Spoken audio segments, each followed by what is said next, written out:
2002 में कहीं एक गैंग रेप हुआ मेरे साथ पाला में। मतलब 2 लड़के मुझे किडनैप करके ले गए पिस्टल की नोक में। अराउंड 20 बॉयज उनके द्वारा गैंग रेप हुआ। वहाँ से फिर किसी तरह बच के पूरी रात, फिर सुबह उन्होंने मेरे को अम्बाला बस स्टैंड पे छोड़ दिया। वहाँ से किसी तरह मैं चंडीगढ़ आई।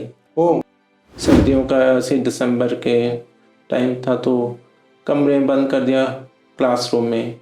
10-12 लड़कों ने फिर वहाँ पर सेक्सुअल अब्यूज़ करने की कोशिश की। तो मैं उसके पास में कहा हाँ जी। तो उसने मेरे को ऐसी अपने कोड लैंग्वेज हमारी ट्रांस लोगों की, उस कोड लैंग्वेज में कुछ शब्द बोले। तो मुझे समझ आया, अरे ये तो अपनी ही कम्युनिटी से ही है। तो मैंने अपनी माँ को कहा कि माँ मुझे लगता है कि मैं लड़की हूँ। तो उन्होंने पिताजी को फिर बताया ये सब। पिताजी ने फिर तांत्रिक को बताया। तांत्रिक होते हैं, से पूछने गए तो उन्होंने कहा कि इसके अंदर कोई चुड़ैल आ गई है, भूत प्रेत है ना, हमारे यहाँ बिच्छू बूटी जैसा होता है। पहले उससे भगाने की कोशिश किया, फिर तरह तरह से मेरे को तंग किया गया कि तू जहाँ से वह छोड़ के चले जा बच्चे को, है ना। वो मुगले आजम की पंक्तियाँ मुझे याद आ जाती हैं कि जुल्म उल्फत पे हमें लोग सजा देते हैं, कैसे नादान है शोलों को हवा देते हैं। जुल्म उल्फत पे हमें लोग सजा देते हैं, कैसे नादान है शोलों को हवा देते हैं। दोस्तों, आज का पॉडकास्ट मेरे दिल के बहुत करीब है, क्योंकि आज कहानी सिर्फ एक इंसान की नहीं है, एक दर्द की है।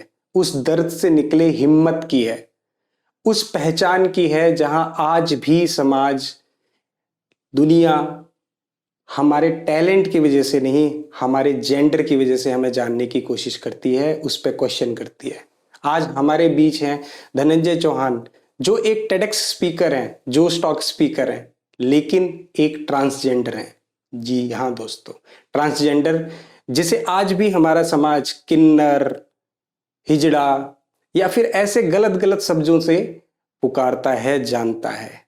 ये वही धनंजय हैं जिन्होंने अपनी सोसाइटी, अपनी कम्युनिटी को थर्ड जेंडर का दर्जा देने के लिए बहुत सारी लड़ाइयां लड़ी। धनंजय जी, हमारे इस पॉडकास्ट में आपका बहुत बहुत स्वागत है। Thank you so much, thank you, thank you. And मैं बहुत आभारी हूँ आप सबके और आपकी सबकी टीम की, जो इतने काफ़ी विलम्ब से हम लोगों ने मुलाकात तो हम करना चाहते थे, बट बहुत विलम्ब हो गया था, उसके लिए क्षमा चाहती हूँ।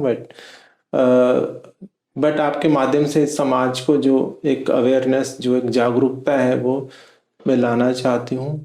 और यही माध्यम है सोशल मीडिया, ताकि हम जब क्लासरूम में पढ़ाते हैं या यूनिवर्सिटी और जगह जगह पे जाते हैं, तो वहाँ हम लिमिटेड लोगों तक पहुँचते हैं, हमारे आउटरीच बहुत कम रहती है। लेकिन सोशल मीडिया इतना अच्छा प्लेटफॉर्म है जिससे हम लाखों करोड़ों लोगों तक पहुँचते हैं। तो आपकी हजारों लाखों, परमात्मा करे करोड़ों हो जाए ऐसे व्यूअर्स, ताकि हमारी जो ये इंफॉर्मेशन है, एक इंसान की पहचान की लड़ाई है ना, तो we are all human being, तो आपके माध्यम से वो जा रही है। धन्यवाद आपका। Thank you so much Dhananjay ji. आज का पॉडकास्ट बहुत सेंसिटिव होने वाला है, क्योंकि हम आपके साथ साथ, आपकी स्टोरी के साथ साथ आपकी कम्युनिटी पे बात करने वाले हैं, उनके ऊपर होने वाले डिस्क्रिमिनेशन की बात करने वाले हैं, हरासमेंट की बात करने वाले हैं, उनकी राइट्स की बात करने वाले हैं। और मुझे लगता है कि अगर गलती से मुझसे कोई शब्द ऊपर नीचे हो जाए तो प्लीज मुझे उसके लिए पहले से ही क्षमा कीजिए। धनंजय जी, आज आप जो स्टॉक स्पीकर हैं, आप टेडेक्स पे बात करते हैं, अपनी बात रखते हैं दुनिया के सामने जाके, आपके नाम पे अवार्ड विनिंग डॉक्यूमेंट्री बनी हुई है, आपको कई कई सारे स्टेट्स की गवर्नमेंट ने रिवॉर्ड्स दिए, रिकॉग्निशंस दिए हुए हैं। आप इतना बड़ा हाई प्रोफाइल आपका है, तो मुझे लगता है कि अगर मैं आपको इंट्रोड्यूस करूं तो उसमें कोई ना कोई कमी ज़रूर रह जाएगी। तो अगर पॉसिबल हो तो आप खुद से मेरे ऑडियंस को अपना इंट्रोडक्शन दें। जी शुक्रिया। जैसा कि आप लोग बोलते हैं कि आपका नाम धनंजय है, एक लड़के जैसा नाम है। तो I am a trans woman, a proud trans woman, and I am not woman, I am super woman. So because एक वुमन होती है, वो पैदा होती है, हमने कोर्ट में जाके अपने राइट्स के लिए लड़ाई लड़ी, और वुमेनहुड जो है ना, एक औरत होने का जो हमें टैग मिला है, वो हमारे अधिकार, जो हमारी ह्यूमन राइट्स हैं, हमारे फंडामेंटल राइट्स हैं, आर्टिकल 14, 15, 16, 19, 21, उसके आधार पे हमें एक औरत होने का हमें वो एक समझ लीजिए अवार्ड है हमारे को। तो मेरा जो बेसिक जो एजुकेशन वो चंडीगढ़ से ही हुआ है। मैं बॉर्न एंड जो है मेरा उत्तराखंड से है, पौड़ी गढ़वाल से, लेकिन कुछ महीने बाद मैं चंडीगढ़ आ गए थे मेरे पिताजी लेके मुझे। उसके बाद जो जितनी भी मेरी एजुकेशन है ना, वो सारी चाहे वो 10th +2 ग्रेजुएशन BA ऑनर्स किया मैंने हिस्ट्री में, और I was topper of the university 1993। फिर मेरा डिप्लोमाज हैं, diploma in French language, diploma in Russian language, diploma in computer science and application. फिर मेरा डिप्लोमा है डांस का, कथक में। फिर क्लासिकल वोकल में मेरा है। साथ में फिर काफ़ी गैप हो गया था, लंबा समय, क्योंकि आइडेंटिटी क्राइसिस हो गया था। तो 94 के बाद मेरा बीच में मैं जॉब करने लगी, लेकिन स्टडी नहीं कर पाई। फिर 2010 तक आते आते मैंने फिर इग्नू में एडमिशन लिया था, तो मैंने सोशल वर्क में एडमिशन मास्टर में लिया। लेकिन मुझे लगा कि ये जो राइट है वो परफेक्ट राइट्स नहीं है मेरे, है ना, जो मेरे अपने राइट्स होने के। आप छुप के पढ़ रहे हो, ऑनलाइन पढ़ रहे, या और आपको डिस्टेंस मोड में पढ़ना पड़ा, बट मैं चाहती थी कि मैं समाज के साथ रह के बाकी जो जैसे बच्चे पढ़ रहे हैं वैसे ही मैं अपनी स्टडी करूं, और उससे अवेयरनेस और ज़्यादा आएगी। हम लड़ तो रहे थे। सो मैंने मास्टर इन सोशल वर्क किया है इग्नू से। फिर मैंने पंजाब यूनिवर्सिटी से master in human rights and duties किया, और तकरीबन और भी अभी मैं सेल्फ स्टडी में लगी रहती हूँ। पढ़ाई मैंने कभी छोड़ा नहीं। यूनिवर्सिटी ठीक है, एक रिकॉग्नाइजेशन होती है, डिग्री मिलती है, लेकिन असली पढ़ाई तो आपकी खुद की है। तो मेरा इंटरेस्ट जो है वो हमारे जो भारतीय जो सांस्कृतिक ऐतिहासिक जो चीज़ें रही हैं, वेदास, पुराण, उपनिषद हैं, उनको बहुत अच्छा सा मुझे मतलब अच्छा लगता है पढ़ना, और वो एक तरह से सोर्स ऑफ मेरी नॉलेज है। फिर मैं ज्ञान विज्ञान तरह तरह की जो हर चीज़ को पढ़ने की कोशिश करती हूँ और जानने की कोशिश, जहाँ तक मेरी मतलब बुद्धि है। तो मैं मतलब एक जिज्ञासु जो विद्यार्थी होता है ना, कि ज्ञान के तरफ मैं आकर्षित होती हूँ। कोई भी ज्ञानी व्यक्ति बैठा तो मैं तुरंत उनके पाँव के नीचे मतलब पाँव में बैठ जाती हूँ कि इससे मुझे ज्ञान मिलेगा। तो ये सब है। बाकी और भी काफ़ी सारी चीज़ें हैं। पढ़ाई के साथ साथ मैं सोशल वर्क करती हूँ, ह्यूमन राइट एक्टिविस्ट हूँ, और पंजाब पुलिस की मास्टर ट्रेनर हूँ, चंडीगढ़ पुलिस की मास्टर ट्रेनर हूँ, CRPF की भी मास्टर ट्रेनर हूँ, CDTI जो है सेंट्रल डिटेक्टिव ट्रेनिंग इंस्टीट्यूट, उसकी भी मास्टर ट्रेनर हूँ, और बहुत सारे कॉलेज यूनिवर्सिटीज़ में मैं लेक्चर देने जाती हूँ। तो ये लगातार मेरा है काम। तो यही मेरी दिनचर्या है, और साथ में मैं अपने जो मेरी समुदाय है, हिजड़ा समुदाय जिसको आप किन्नर समुदाय या मंगलमुखी बोलते हैं, उनके साथ भी मेरा एसोसिएशन है। मैं उनके चेला भी, गुरु शिष्य परंपरा में भी हूँ, तो कभी बधाई मांगने भी जाना पड़ता है ऐसा ना। तो ये सब दिनचर्या है। धनंजय जी, अगर मैं आपकी पूरी प्रोफाइल पढूं और उस पे हम हर टॉपिक पे बात करेंगे तो मुझे लगता है कि एक दिन भी कम होगा, क्योंकि आपकी जो प्रोफाइल है उसमें स्ट्रॉन्ग एजुकेशन है, आपकी अचीवमेंट्स हैं, आपके रिवॉर्ड रिकॉग्निजेशन हैं, सब कुछ है। मतलब यहाँ तक कि किसी दूसरे देश का प्रधानमंत्री आपको ये तक कह देता है कि आप हमारे यहाँ आके रहो। इस लेवल की अचीवमेंट्स आपने ली हैं, आप इतना स्ट्रॉन्ग प्रोफाइल आपका है। आज दुनिया जो है वो आपको आपकी स्ट्रॉन्ग प्रोफाइल, आपके अचीवमेंट्स और जो आपका स्ट्रॉन्ग नेटवर्क बना हुआ है समाज में, जो आपकी पहचान बनी हुई है, जो आपने हासिल किया है, उससे जानता है। लेकिन मुझे ऐसा लगता है कि बचपन तो इतना आसान नहीं रहा होगा। एज ए ट्रांसजेंडर बोलें या फिर एज ए किन्नर बोलें, तो मुझे लगता नहीं कि इतना आसान आपका बचपन रहा होगा। कैसा था बचपन आपका? देखिए, शुरू में तो सभी बच्चे एक जैसे ही होते हैं, है ना। उनका लिंग पे आधारित समाज जो है वो तो होता ही है कि दो लिंग पे आधारित समाज है, मेल फीमेल का। तो बचपन में बच्चों का शारीरिक विकास कैसा होगा वो पता नहीं होता है। मेल फीमेल एक जैसे दिखते हैं। तो धीरे धीरे जैसे जैसे बच्चा बड़ा होता, मेरा भी विकास हुआ। 3 से 5 साल के एज में मुझे ऐसा आभास शुरू हो गया कि मैं तो फीमेल हूँ। हिजड़ा और खुसरा वर्ड, किन्नर वर्ड तो हमें पता नहीं था ये होता ही क्या है। ये तो समाज ने हमें बताया ना, समाज। और उससे पहले मैं कहूँगी कि जो जेंडर है इज अ सोशली कंस्ट्रक्टेड। जो जेंडर है it is socially constructed. Sex is biological. Gender is not in between of 2 legs, it is in between of 2 ears। हमारे 2 टांगों के बीच में जेंडर नहीं होता, 2 कानों के बीच में होता है, जो हमारा दिमाग है। बिल्कुल सही। हम अपने आप को क्या मानते हैं वो हमारा दिमाग हमें बताता है, ना कि हमारी टांगों के अंदर क्या है वो हमें बताता। वो तो सेक्स है, एक हमारे ऑर्गन है, हमारे बायोलॉजिकल पार्ट हैं, उससे कोई फर्क नहीं पड़ता है। इसीलिए तो हम सारे शरीर में तो हेलमेट नहीं पहनते ना, हम सिर्फ शरीर को ढकते हैं हेलमेट से, ताकि हमारा जो ब्रेन है इस पे चोट ना हो। सारे शरीर में तो नहीं हेलमेट पहन लेते हैं। हमारा टांग कट जाए, हाथ कट जाए, आंख फूट जाए, कान कट जाए, तब भी हम जीवित रहते हैं। हमारे इवन की एक किडनी भी खराब है, दूसरी किडनी से भी शरीर जिंदा रहता है। लेकिन हमारा ब्रेन जो है वो डैमेज हो जाए तो हम जीवित नहीं रहते। बिल्कुल सही कह रहे हैं आप। तो हमारा दिमाग जो हमें बताता है कि हम कौन हैं। जब बच्चा पैदा होता तो चिल्लाते हुए तो नहीं आता ना, मैं लड़का आ गया हूँ, लड़की आ गई।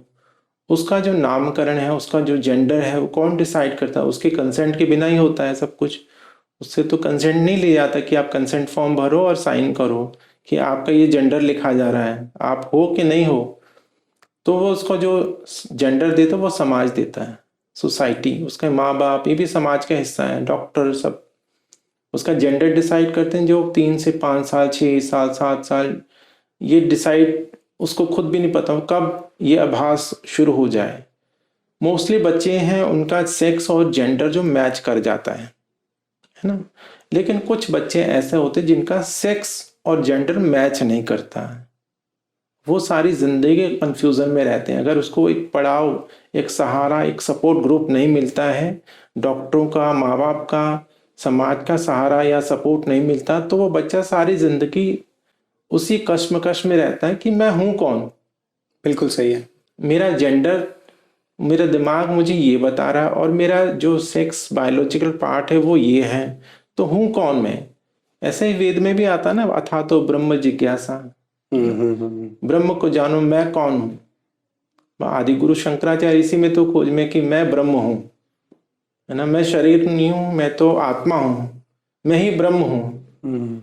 तो ये जो आत्मा और शरीर की लड़ाई है, इसलिए वृंदावन में तो कोई पुरुष नहीं जाता। वृंदावन में तो एक ही पुरुष है, वो है भगवान कृष्ण। भगवान कृष्ण गीता में कहते हैं केवल अहम पुरुषम, केवल मैं ही पुरुष हूँ और कोई पुरुष नहीं। प्रकृति जो स्त्री है, इसलिए आप हो, मैं हूँ, कोई भी है, आदमी, औरत, हिजड़ा, कोई भी है, वो सब स्त्रियां हैं, क्योंकि वो आत्माएं हैं। हम अपनी आत्मा को कैसे संबोधित करते हैं? मेरी आत्मा भूखी है, प्यासी है, जीवित है, तड़फ रही है ना, विचलित है। हम उसको ये तो नहीं कहना मेरा आत्मा तड़फ रहा है, भूखा है, क्योंकि हम आत्मा है और परमात्मा पुरुष है। इसलिए जब हम भक्ति करते हैं तो आत्मा और परमात्मा को मिलाने के लिए करते हैं, शरीर से नहीं मिला। अगर जो, लेकिन आज की दुनिया में क्या है, हम शरीर से भक्ति करते हैं जो कि कभी नहीं मिलती, वो कभी पुष्ट नहीं होता है, कभी आत्मा संतुष्टि नहीं होती, क्योंकि आत्मा इधर उधर हम उसको भटकाते रहते हैं, है ना, दुनियावी चीजों में, क्योंकि माया है। तो ये चलो बातें हमारी जो वेद पुराण उपनिषदों में ऐसा लिखा है कि वृंदावन में कोई पुरुष नहीं, वहां तो एक ही पुरुष है, वहां सभी सखियां जाती हैं, जो भी जाता है सखी भाव में जाता है, क्योंकि वहां तो एक ही पुरुष है, बाकी बिहारी। भगवान शिव जो है वो भी वृंदावन आना चाहते थे महारास में शामिल होने के लिए। तो उन्होंने, पार्वती जी ने कहा कि आप तो पुरुष हो, तो आपको तो स्त्री रूप धारण करना पड़ेगा। तो वो फिर स्त्री रूप धारण करके आए, महारास में शामिल हुए। तो वृंदावन में उनके नाम का भी गोपीनाथ का मंदिर है।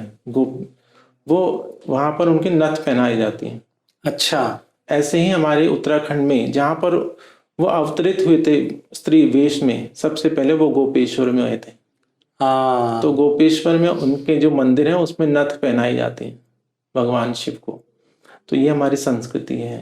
भगवान बद्रीनाथ का जो द्वार है, जब उनको लक्ष्मी जी को उनके मंदिर में ले जाया जाता है, तो जो मुख्य पुजारी वो स्त्री रूप धारण करता है, किन्नर रूप धारण करता है एक दिन के लिए, क्योंकि माता लक्ष्मी को उनके मंदिर में ले जाके उनको स्नान करवाया जाता है, उनके वस्त्रों को बदला जाता है। तो वो पुरुष नहीं कर सकता है, इसलिए किन्नर रूप धारण करना पड़ता है। ये हमारी संस्कृति है, ये हमारा पुरातन जो इतिहास है, हम इसको माइथोलॉजी बोलते हैं, वो मूर्खता है। ये माइथोलॉजी नहीं, ये हमारा इतिहास है। रामायण महाभारत ये इतिहास है हमारा। तो इसी प्रकार उस समय समाज में एक्सेप्टेंस रही है, चाहे रामायण में, महाभारत में, आप किसी भी समय देखो तो किन्नरों के बिना तो कोई भी चीज पूर्ण नहीं थी। तो आज लव मैरिज होती है, वो भी गंधर्व विवाह बोला जाता था। तो गंधर्व विवाह कैसा होता था, वो प्रकृति को साक्षी मानकर उसमें विवाह होता था, क्योंकि उसमें कोई इंसान नहीं होता, सिर्फ प्रकृति और दो इंसान होते थे, वर वधु। और वो भी गंधर्व कैसे, गंधर्व तो हमारी कम्युनिटी हुई, गंधर्व और किन्नर वो हमारे लोग थे सब, उनको साक्षी मानकर गंधर्व विवाह होता था। तो इसी तरह बहुत सारी चीजें हैं जो हम लोगों से जुड़ी हुई हैं। वृंदावन में मीरा जी आई, मीराबाई चित्तौड़गढ़ से, तो उन्हें वल्लभाचार्य जी बहुत महान संत गोस्वामी रहे, उन्होंने उनसे मिलना चाहा। तो उन्होंने कहा कि मैं तो स्त्रियों से नहीं मिलता हूँ, मैं ब्रह्मचारी हूँ। तो उन्होंने संदेश भिजवाया, तो मीरा जी ने भी उनके उलट जवाब भेजा कि अरे वृंदावन में कौन पुरुष पैदा होगा।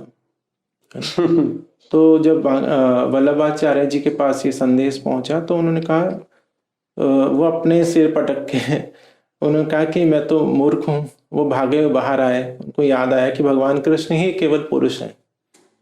तो वो सखी रूप में बाहर आए कि मैं भी तो सखी हूँ। तो ये हमारी संस्कृति, यहाँ पर जेंडर का कोई मायने नहीं रखता था, लेकिन जैसे जैसे समय बदलता, वो हम आगे बात करेंगे। तो जेंडर जो है वो सोशली कंस्ट्रक्टेड है। हमारे इतिहास में भी, हमारे जो भारतीय संस्कृति, पुरातन संस्कृति में भी शरीर को कुछ नहीं माना गया, आत्मा को। हम आत्मा से सभी स्त्री हैं। XY क्रोमोसोम होता है, तो X जो है वो प्रकृति में स्ट्रॉन्ग है, Y जो है प्रकृति में वल्नरेबल है। X कौन है, वो फीमेल को रिप्रेजेंट करता है, Y जो है मेल को।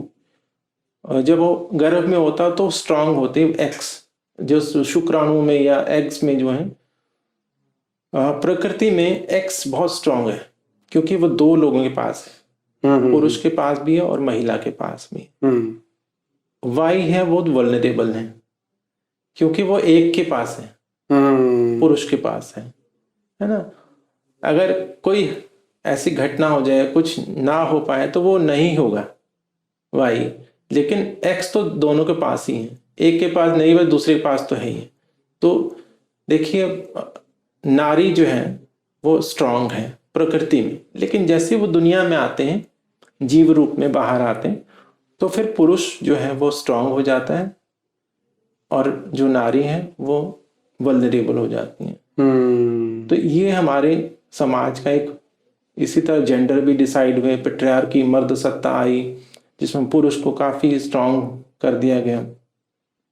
ये सब चीज़ों में ट्रांसजेंडर फिर वो वल्नरेबल, और क्योंकि उसमें क्या है कि अगर कोई पुरुष रूप में उसको पालन पोषण हुआ तो जैसे हम पंजाब च कहते कि बंदा बन जाओ ना, हर एक कोई कहता बंदा बन जाओ, एक इंसान के दिमाग में बिठा दे कि बंदा ही होना चाहिए, आदमी होना चाहिए।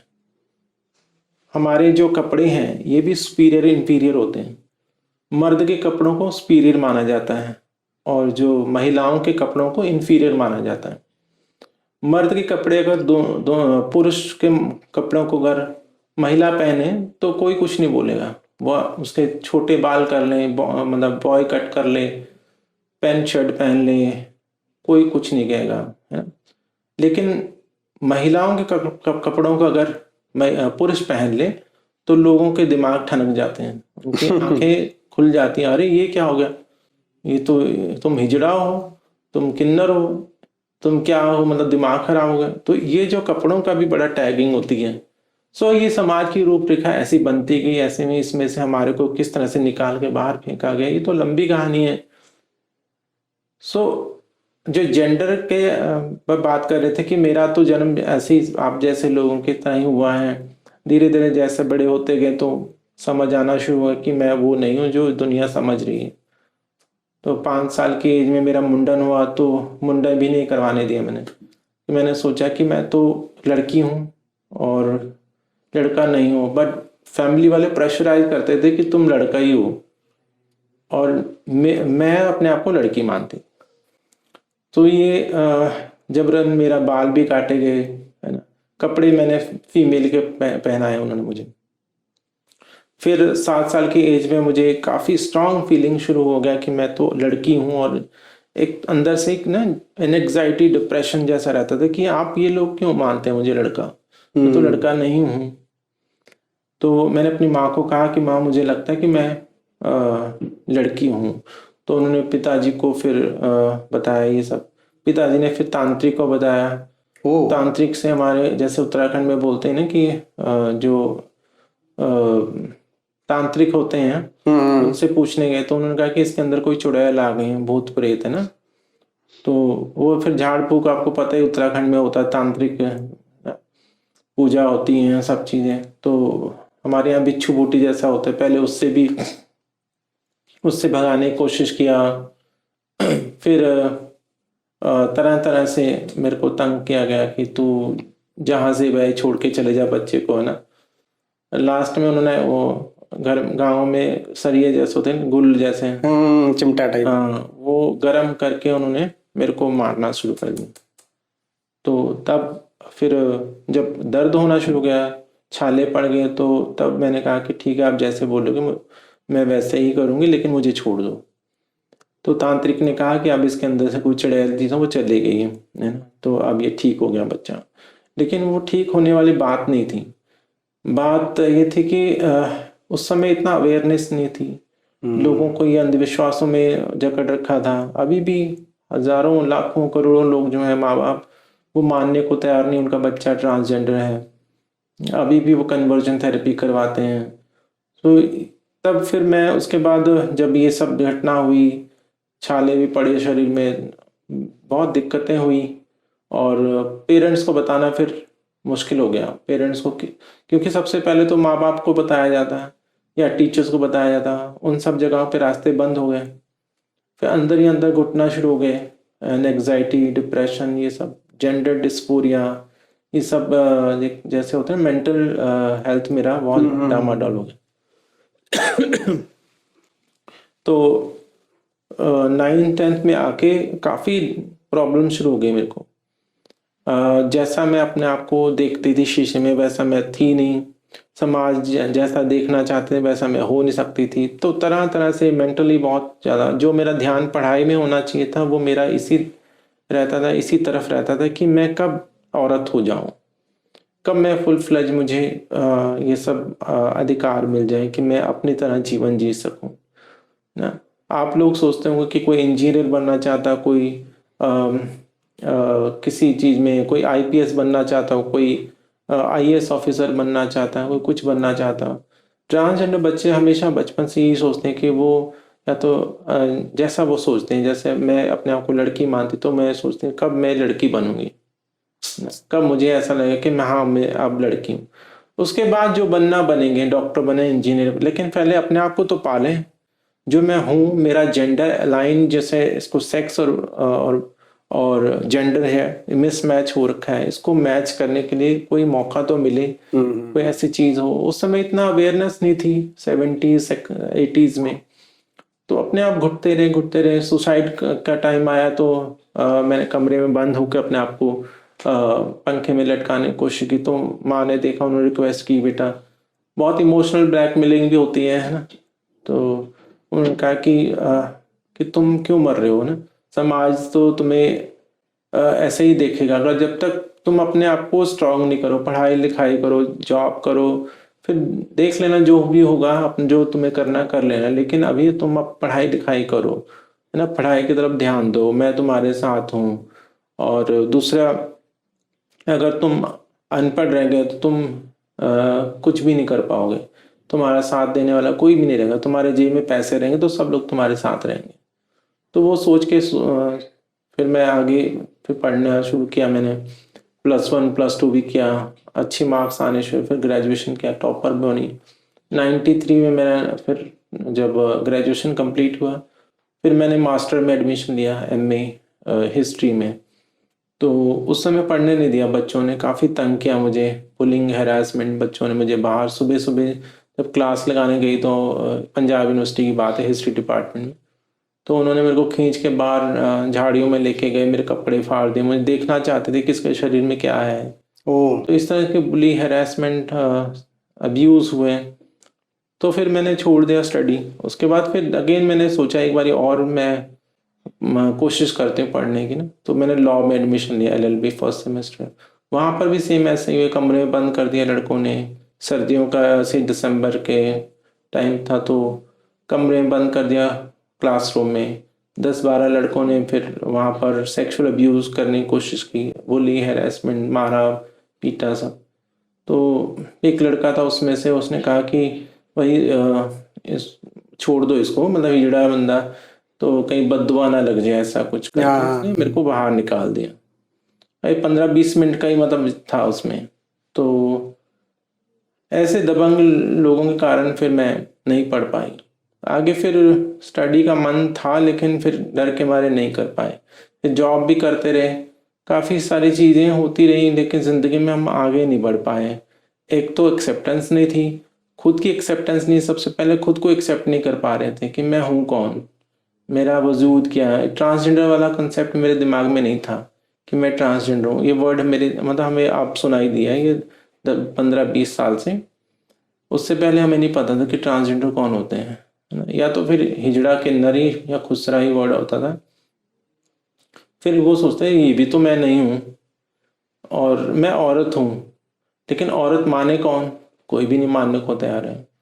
अगर कोई औरत नहीं माना तो फिर बच्चा भाग के घर से क्या जाएगा, हिजड़ों में ही जाएगा, किन्नर समाज में। तो वो सब चीज़ें उसमें नहीं हो पाई, मैं नहीं घर से भाग पाई।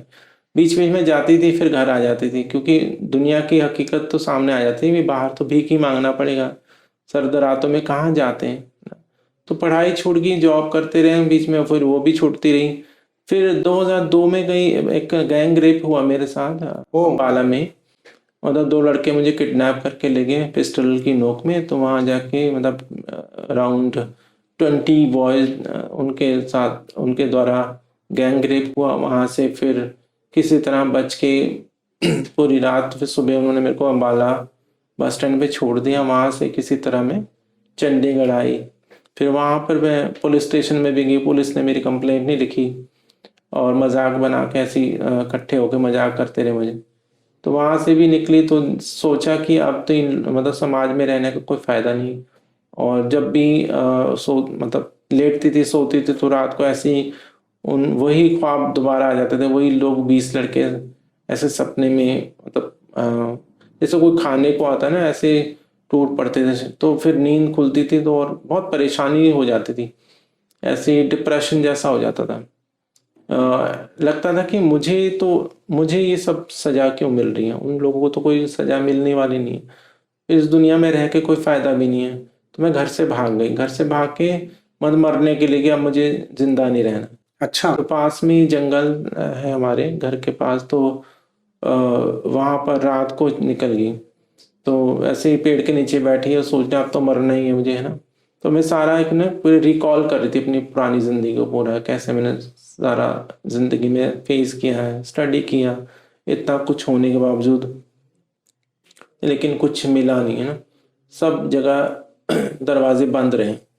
तो अब लास्ट टाइम है, मरना ही है ना। तो लेकिन फिर अचानक से ना दिमाग में फिर ये आया कि मैं क्यों मर रही हूँ, मैंने ऐसा कौन सा पाप कर दिया, मैंने रेप नहीं किया किसी का, मैंने किसी का धन नहीं लूटा, 420 नहीं करी, डकैती नहीं डाली है, गद्दारी नहीं कही, देशद्रोह नहीं हूं मैं, सब कुछ ठीक है, नहीं ऐसा मैंने कोई काम नहीं किया, फिर भी सजा मुझे मिल रही है। तो ये सब क्यों, सजा तो उनको मिलनी चाहिए थी। फिर मैंने कहा नहीं, मैं नहीं मरूंगी। मैंने सोचा कि अब इन लोगों तो सुधार नहीं सकते, लेकिन ऐसा काम करेंगे ताकि दुनिया में अवेयरनेस आए।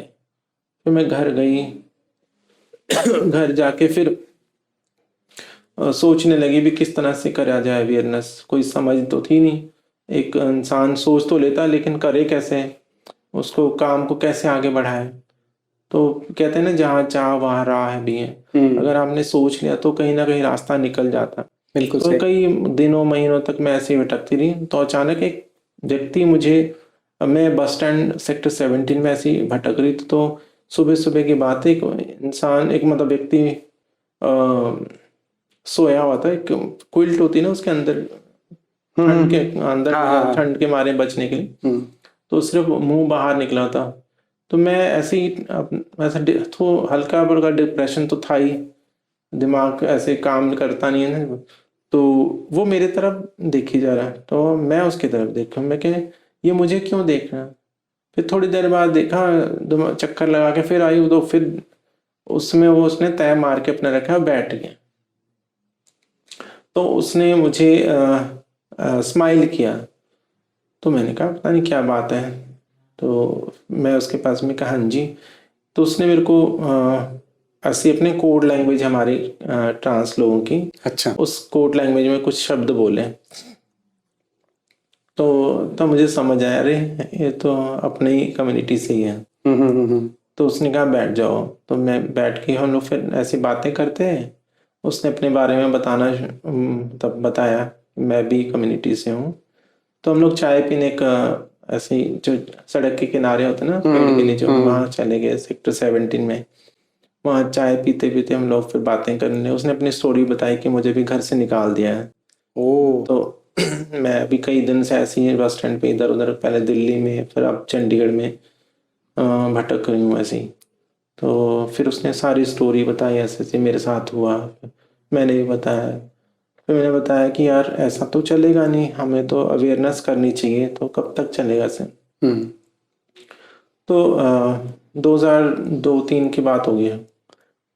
फिर उसने कहा कि ऐसा हो सकता है, मैंने एनजीओ में भी काम किया है, और हम लोग एनजीओ बना सकते हैं और लोगों को अवेयर कर सकते हैं। लेकिन एनजीओ बनाने के लिए अभी तो हमारे पास रिसोर्स नहीं है, हमारे पास मैन पावर भी नहीं है, उसके लिए मेंबर्स चाहिए होते हैं, और हमारा खुद का पता नहीं है, हमारा एड्रेस वेड्रेस तो है नहीं कुछ भी। तो ऐसे कर सकते हैं, हम अपनी कम्युनिटी के अंदर, विद इन कम्युनिटी हम पहले रैपो बिल्डिंग करते हैं। तो हमने बस डेली आते थे, चाय पीते थे, हमारे साथ जो भी हमें दिखता था अपने समुदाय के, क्योंकि लोग भटकते होते थे ऐसे ही, क्योंकि घर में तो एक्सेप्टेंस नहीं होती थी, समाज में एक्सेप्टेंस, जो फिर सुनसान जगहों पे बैठते थे इधर उधर। तो हमारे डगर बोलते हैं ऐसे, जहाँ पर इकट्ठे होते हैं। अच्छा। तो वहाँ पे जैसे कोई स्टेडियम में इकट्ठे हो गए, पहले पुराने टाइम में स्टेडियम ऐसा नहीं था जैसा आज है ना, खुला होता था, वहाँ उस पे रैंप पे बैठे होते थे। तो उसने बताया कि यहाँ पे बैठते हैं काफ़ी सारे लोग। हम लोग मिलना जुलना शुरू हुए, लगा कि अरे बहुत सारे लोग हैं। पहले ऐसा लगता था कि मैं अकेली हूँ, फिर ऐसे 10-15 लोग मिलने शुरू हुए, तो हम आपस में बात करते थे, एक दूसरे की स्टोरी सुनते थे, फिर सिमिलरली सभी की स्टोरी एक जैसी होती थी। डिस्क्रिमिनेशन तो माँ बाप, बहन भाई, सोसाइटी, स्कूल, टीचर, ये वो चलता रहता था। ये सब चीज़ें होती हैं सबके साथ। कहीं ना कहीं एक ना एक टाइम पे तो हर एक ट्रांसजेंडर की ज़िंदगी में सुसाइड का वाला कंसेप्ट भी रहता है। बहुत सारे बच्चे मर भी जाते हैं, बहुत सारे हमारे जैसे जीवित रह जाते हैं। तो हम बस रेपो बिल्डिंग करते रहे काफ़ी सालों तक ऐसे ही, फिर काफ़ी हमारा नंबर बढ़ गया। अच्छा। फिर छोटी छोटी पार्टीज करते थे हम लोग ऐसे गेट टुगेदर। फिर हम लोग HIV एड्स प्रोग्राम से भी जुड़ गए, है ना। तो क्योंकि नेशनल एड्स कंट्रोल प्रोग्राम चल रहे थे नैको के अंडर, मिनिस्ट्री ऑफ हेल्थ के थ्रू, कम्युनिटी को स्ट्रेंथनिंग करने के लिए, तो चीज़ें काफ़ी हो रही थी। तो और भी जो यहाँ पे NGOs थी जो HIV एड्स में काम कर रही थी, उनके साथ जुड़े, उनके साथ और हमें मतलब बैठने उठने का मौका मिला। काफ़ी सारे लोग आते थे ट्रेनिंग देने के लिए, बहुत सारी जानकारियाँ प्राप्त हुई। फिर सेक्सुअलिटी पे बात हुई, सेक्स पे बात होती थी, जेंडर पे बात होती थी, ह्यूमन राइट्स पे बात होती थी। काफ़ी अंदर हमें एक अवेयरनेस खुद को भी मिलती रही ट्रेनिंग्स के थ्रू। धीरे धीरे फिर वो प्रोग्राम्स आगे बढ़ते, NSCP 2nd 3rd ऐसे चलता रहा।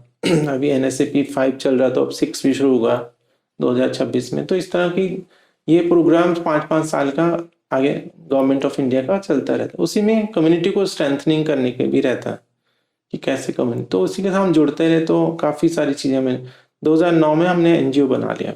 अच्छा। फिर सक्षम प्रकृति वेलफेयर सोसाइटी, पहले हम सक्षम ट्रस्ट बोलते थे, अब सक्षम प्रकृति वेलफेयर सोसाइटी हमारी। उसके थ्रू हम लोग काफ़ी सारे हम नेशनल लेवल पे भी जुड़ गए, काफ़ी NGOs के साथ नेशनल लेवल पे बड़े बड़े एक्टिविस्ट हैं जो, उनके साथ जुड़े। और फिर 2012 में नेशनल लेवल पे कंसल्टेंसी हुई ली मेरिडियन होटल में, जिसमें मिनिस्ट्री का UNDP के थ्रू और नालसा के साथ मिलके एक NGO थे आर्टिकल 39, उन्होंने ऑर्गेनाइज किया था नालसा के साथ मिलके, नेशनल लीगल सर्विस अथॉरिटी के साथ। तो उस कंसल्टेंसी में ट्रांसजेंडर राइट्स के बारे में बात हुई। तो एक उसके बाद ड्राफ्ट बना जो हमने सुप्रीम कोर्ट में डाला। ओके। तो उसमें मैं भी थी और हमने लाइवलीहुड पे बात की। हमारा ग्रुप था 8-10 लोगों का चंडीगढ़ से। तो वो सुप्रीम कोर्ट में फिर वो याचिका दायर हुई और 15 अप्रैल 2014 को फिर सर्वोच्च न्यायालय ने एक जजमेंट दी NALSA versus union of India and others में, जिसमें हमें 3rd जेंडर रिकॉग्नाइज किया गया। पहले हमारी आइडेंटिटी नहीं थी, जो माँ बाप ने हमें दी, मेल या फीमेल जो भी दिया होगा, उसी आइडेंटिटी से, फेक आइडेंटिटी से जीते थे हम लोग। हमारी अपनी कोई पहचान नहीं थी। 2014 में जब ये नालसा जजमेंट आई, तब हमें अपनी पहचान मिली। और ये स्ट्रगल जो था वो सभी का मिलके, हम लोग जो उस समय एक्टिविस्ट थे जिसमें मैं भी थी, तो हम सब ने मेहनत करके वो पास करवाया। फिर स्टेट सेंट्रल गवर्नमेंट ने एफर्ट्स करते रहे, हम लोग भी एफर्ट्स करते कि अब सुप्रीम कोर्ट ने तो बोल दिया, लेकिन स्टेट और सेंट्रल गवर्नमेंट ने ये पॉलिसीज बनानी थी, वो धीरे धीरे धीरे धीरे चलती रही। फिर 2015 में मैंने अपने सारे डॉक्यूमेंट चेंज कर दिया, Aadhaar card, voter card, passport, PAN card, bank account, सब सारे नाम, बट नाम नहीं मैंने चेंज किया, नाम वही है। क्योंकि तब मैं 15 साल हो गए थे काम करते, तो मेरा नाम काफ़ी इसी नाम से फेमस हो गया। तो मैंने कहा नाम में कोई फ़र्क नहीं पड़ता। धनंजय जो है वो तो मेल और फीमेल का नाम नहीं है। धनंजय तो भगवान कृष्ण ने अर्जुन को कहा था भगवद गीता में कि हे धनंजय, जो अपने लक्ष्य पे केंद्रित रहता है, जो अपने इंद्रियों को कंट्रोल करके रखता है और अपने लक्ष्य पे केंद्रित रहता है, वो धनंजय है। तो मेरा लक्ष्य तो एक ही था, ट्रांस लोगों को अपने राइट्स मिलने चाहिए, अपने जो मानवीय हुकूक है, उनके अधिकार हैं, वो बराबर के अधिकार तो मिलने चाहिए, उनको बराबर का हिस्सा भी मिलना चाहिए। इक्वल राइट के साथ साथ इक्वल अपॉर्चुनिटी भी मिलनी चाहिए। सिर्फ कहने भर से नहीं कि आप तो सब बराबर हैं, नहीं, बराबर उसके अपॉर्चुनिटी इक्विटी भी होनी चाहिए, बराबर बैठने का, जॉब्स का, एजुकेशन का। तो फिर 2016 में फिर मैंने जब 1993 में 93 मेरी पढ़ाई छूट गई थी 94 में, तो उसके बाद तब फिर जब मेरे को लगा कि अब मेरे को मौका है, लेकिन मैंने अपने आप को पढ़ाई करने से पहले मैंने अपनी कम्युनिटी में पूछा है। अच्छा। क्योंकि मुझे लगता था मैं काफ़ी एज होगी मेरी, तो तो अब तो मैं 40-45 साल की हो गई हूँ। तो पहले मैं यंग बच्चों को पूछ लेती हूँ कि वो पढ़ सकते हैं, तो मैं उनको पूरा सपोर्ट करूँगी। लेकिन कोई भी आगे नहीं आया, सब लोग डरते थे, सब लोगों को लगता था कि बुली हरासमेंट होगा। उनके साथ पहले भी बहुत कुछ हुआ है। कोई भी इतनी हिम्मत करके नहीं आया, तो वहाँ पर सब लोग हंसेंगे हमें देख के, ये है वो है, हिम्मत नहीं दी। फिर 2016 में मैंने जब एडमिशन शुरू हुई तो मैंने अपना फॉर्म भरा। मैंने सोचा कि पहले मुझे ही करना पड़ेगा ऐसे, है ना, कि पहले मुझे एग्जाम्पल बनना पड़ेगा, रोल मॉडल बनना पड़ेगा, ताकि दूसरे लोगों को मौका मिल सके। और पहले तो देखो, रास्ते तो साफ खुद ही करने पड़ते हैं, उन कांटों भरे रास्ते में खुद चलना पड़ता है। बाकी फिर बाद में रास्ता साफ हो जाता है, फिर बाकी बच्चे आते रहेंगे। तो एडमिशन लिया, दिक्कत तो बहुत थी, एडमिशन लेने में दिक्कत थी, पैसे नहीं थे। तो किसी ना किसी तरह कोई ना कोई आता रहा, कारवा बनता गया, पैसे की भी दिक्कत दूर होती गई। तो फीस भी, मेरे कैनेडियन फ्रेंड था, वो लगातार मेरा पूरा उसने पढ़ाई का खर्चा उठाया उसने। उसको मैंने बताया कि मेरे पास तो फीस नहीं, कहता डोंट वरी, मैं तुम्हारा सारा सपोर्ट करूँगा फाइनेंशियली। तो उसने मेरी 6-6 महीने में फीस भेजता रहा। फिर मेरे एडमिशन वगैरह का कुछ फीस रहती थी, कुछ और खर्चे थे। तो फिर बेचारे अपने पत्रकार भाई थे, इन लोगों ने पैसा इकट्ठा किया। तो मीडिया के जो उन लोग थे, उन्होंने फिर मेरे को मदद किया। बहुत सारे लोग और भी मदद करते हैं, बट उनका यही था कि ये बच्चा आगे पढ़े, ये इंसान आगे पढ़े, और जो इसका मकसद है, जो जिस चीज़ के लेकर ये आगे बढ़ रही है, तो वो उसमें कामयाब हो जाए। तो ऐसा सपोर्ट सबका रहा, और एडमिशन मेरे को मिला। और एडमिशन ऐसा कोई सिफारिश वगैरह से नहीं, कुछ नहीं, जैसे बच्चे बाकी बैठे थे वैसे ही मैं भी उस कॉम्पिटिटिव एग्ज़ाम में बैठी, मैं पास हुई, मेरा इंटरव्यू हुआ, सारा कुछ सेम ऐसे बाकी लोग। कोई ऐसा नहीं कि ये ट्रांसजेंडर है इसको आगे बढ़ाओ या पीछे करो, ऐसा कुछ नहीं। Because I was already doing work with the university ना, तो मैं अवेयरनेस का काम पहले से कर रहे थे, लोग जानते थे मुझे। सो मेरी एडमिशन हुआ तो वॉशरूम की दिक्कत आई। जैसे बचपन में स्कूल में दिक्कत थी, तो बचपन में भी जब स्कूल जाते थे तो यही सोचते थे कि इस वॉशरूम में जाऊं कि उस वॉशरूम में जाऊं। इसमें जाते थे तो तंग, तब भी लोग, मेल में जाओ तो बच्चे तंग करते थे बड़े, और फीमेल वाले में जाते तो फीमेल वाले में जाने नहीं देते, अटेंडेंट जाने नहीं देते थे। और अब जो इतने साल, 45 साल की उम्र में आते आते को कुछ बदला नहीं था, सेम वही वैसे के वैसा था। 2 वॉशरूम थे, मेल में तो जा नहीं सकते थे, आप साड़ी पहन के कहाँ जाओगे, है ना। और फीमेल वाले में तो लड़कियां डर जाती थी। फिर काफ़ी दिन तक तो मैं अवॉइड ही करती थी। मैं सोचती थी कि अब कोई नहीं है, क्लास बिल्कुल फुल फ्लैज चल रही है, बीच में उठ के चले जाओ। टीचर भी सोचता है यार बीच में क्यों जाते हो, बट उनको बताया कि मैं तो मतलब मुझे जाना ही है ना। तो पहले भी टीचर भी थोड़ा सा उनको लगता था, झिझक आती थी बात करने में, वो मेरे को रोकते नहीं थे। तो वॉशरूम अपने चलते रहा ऐसा, और सारे स्टूडेंट एक तरफ बैठते थे, मैं एक साइड पे अकेली बैठती थी। लेकिन धीरे धीरे फिर वो दूरियां नज़दीकियाँ होने लगी, फीमेल मेरी फ्रेंड्स बन गई। पहले क्लास में मेरी टीचर्स थी प्रोफेसर नमिता गुप्ता, उन्होंने कहा कि now my class is complete, male female transgender को पढ़ाती हूँ मैं अब। तो ऐसी प्रोफेसर स्वरंजीत कौर, उन्होंने कहा कि धनंजय खाक भी बनना, सोने की बनना। तो ऐसा मेरे को प्रोफेसर उपनीत मांगट हैं, अभी चेयरपर्सन है ह्यूमन राइट्स एंड ड्यूटीज़ के। तो उन्होंने भी पूरा सपोर्ट किया, उन्होंने कोई कभी भेदभाव नहीं। उन्होंने कहा कि कोई भी किसी चीज़ की आपको ज़रूरत पड़ती है, स्टडी मटेरियल की, बुक्स की, तो आप बताना। तो इस तरह ये सब चलता रहा। बट जो बेसिक फैसिलिटीज़ थी वो तो अभी वैसे ही खड़ी थी, वॉशरूम का। तो मेरी एक फ्रेंड बनी, वो पहले उसने LLB किया था, तो मेरी अच्छी फ्रेंड बन गई। मैंने उसको बताया यार वॉशरूम का बड़ा दिक्कत है मेरे। तो उसने कहा ले कोई बात नहीं, मैं बाहर खड़ी रही हूँ, तुम अंदर जो जाना, तो मैं बाहर खड़ी रहती। तो ऐसे चलता रहा। लेकिन फिर मैंने घर आके सुधा एकदम से दिमाग में आया कि मैं एक कार्डबोर्ड में ना एक तरफ ट्रांसजेंडर लिख देती हूँ, एक तरफ फीमेल लिखती हूँ। तो उसको मैं दूसरे दिन ले गया, ऐसे ही फोटो टांगते नहीं जैसे, तो दरवाजे पे टांग दिया मैंने। तो एक साल तो फीमेल ही नजर आता था उसमें, लेकिन जब मैं जाती तो मैं उसको उल्टा कर देता, उसमें ट्रांसजेंडर न जाता था। तो मैंने सबको बता दिया था फीमेल्स को कि अगर आपको ट्रांसजेंडर नजर आए तो इट मीन्स मैं अंदर हूँ, और मैं बाहर जब निकलूँ तो मैं उसको दोबारा से फीमेल कर लूँ। तो ऐसा मतलब शुरू में ऐसा ही चलता, लेकिन फिर भी ये मेरा राइट्स नहीं था, मतलब मुझे इक्वल राइट्स तो चाहिए थे। मैंने एप्लीकेशन लिखी वाइस चांसलर के नाम पे कि मुझे सेपरेट वॉशरूम चाहिए। 15 दिन बाद जवाब अभी आ गया कि उसमें लिखा गया कि आपका जो सेपरेट वॉशरूम की जो मांग थी वो मान ली गई है, और 23 लाख रुपए बजट पास हुआ पंजाब यूनिवर्सिटी में। वाह। तो 4 जगह वॉशरूम बने थे।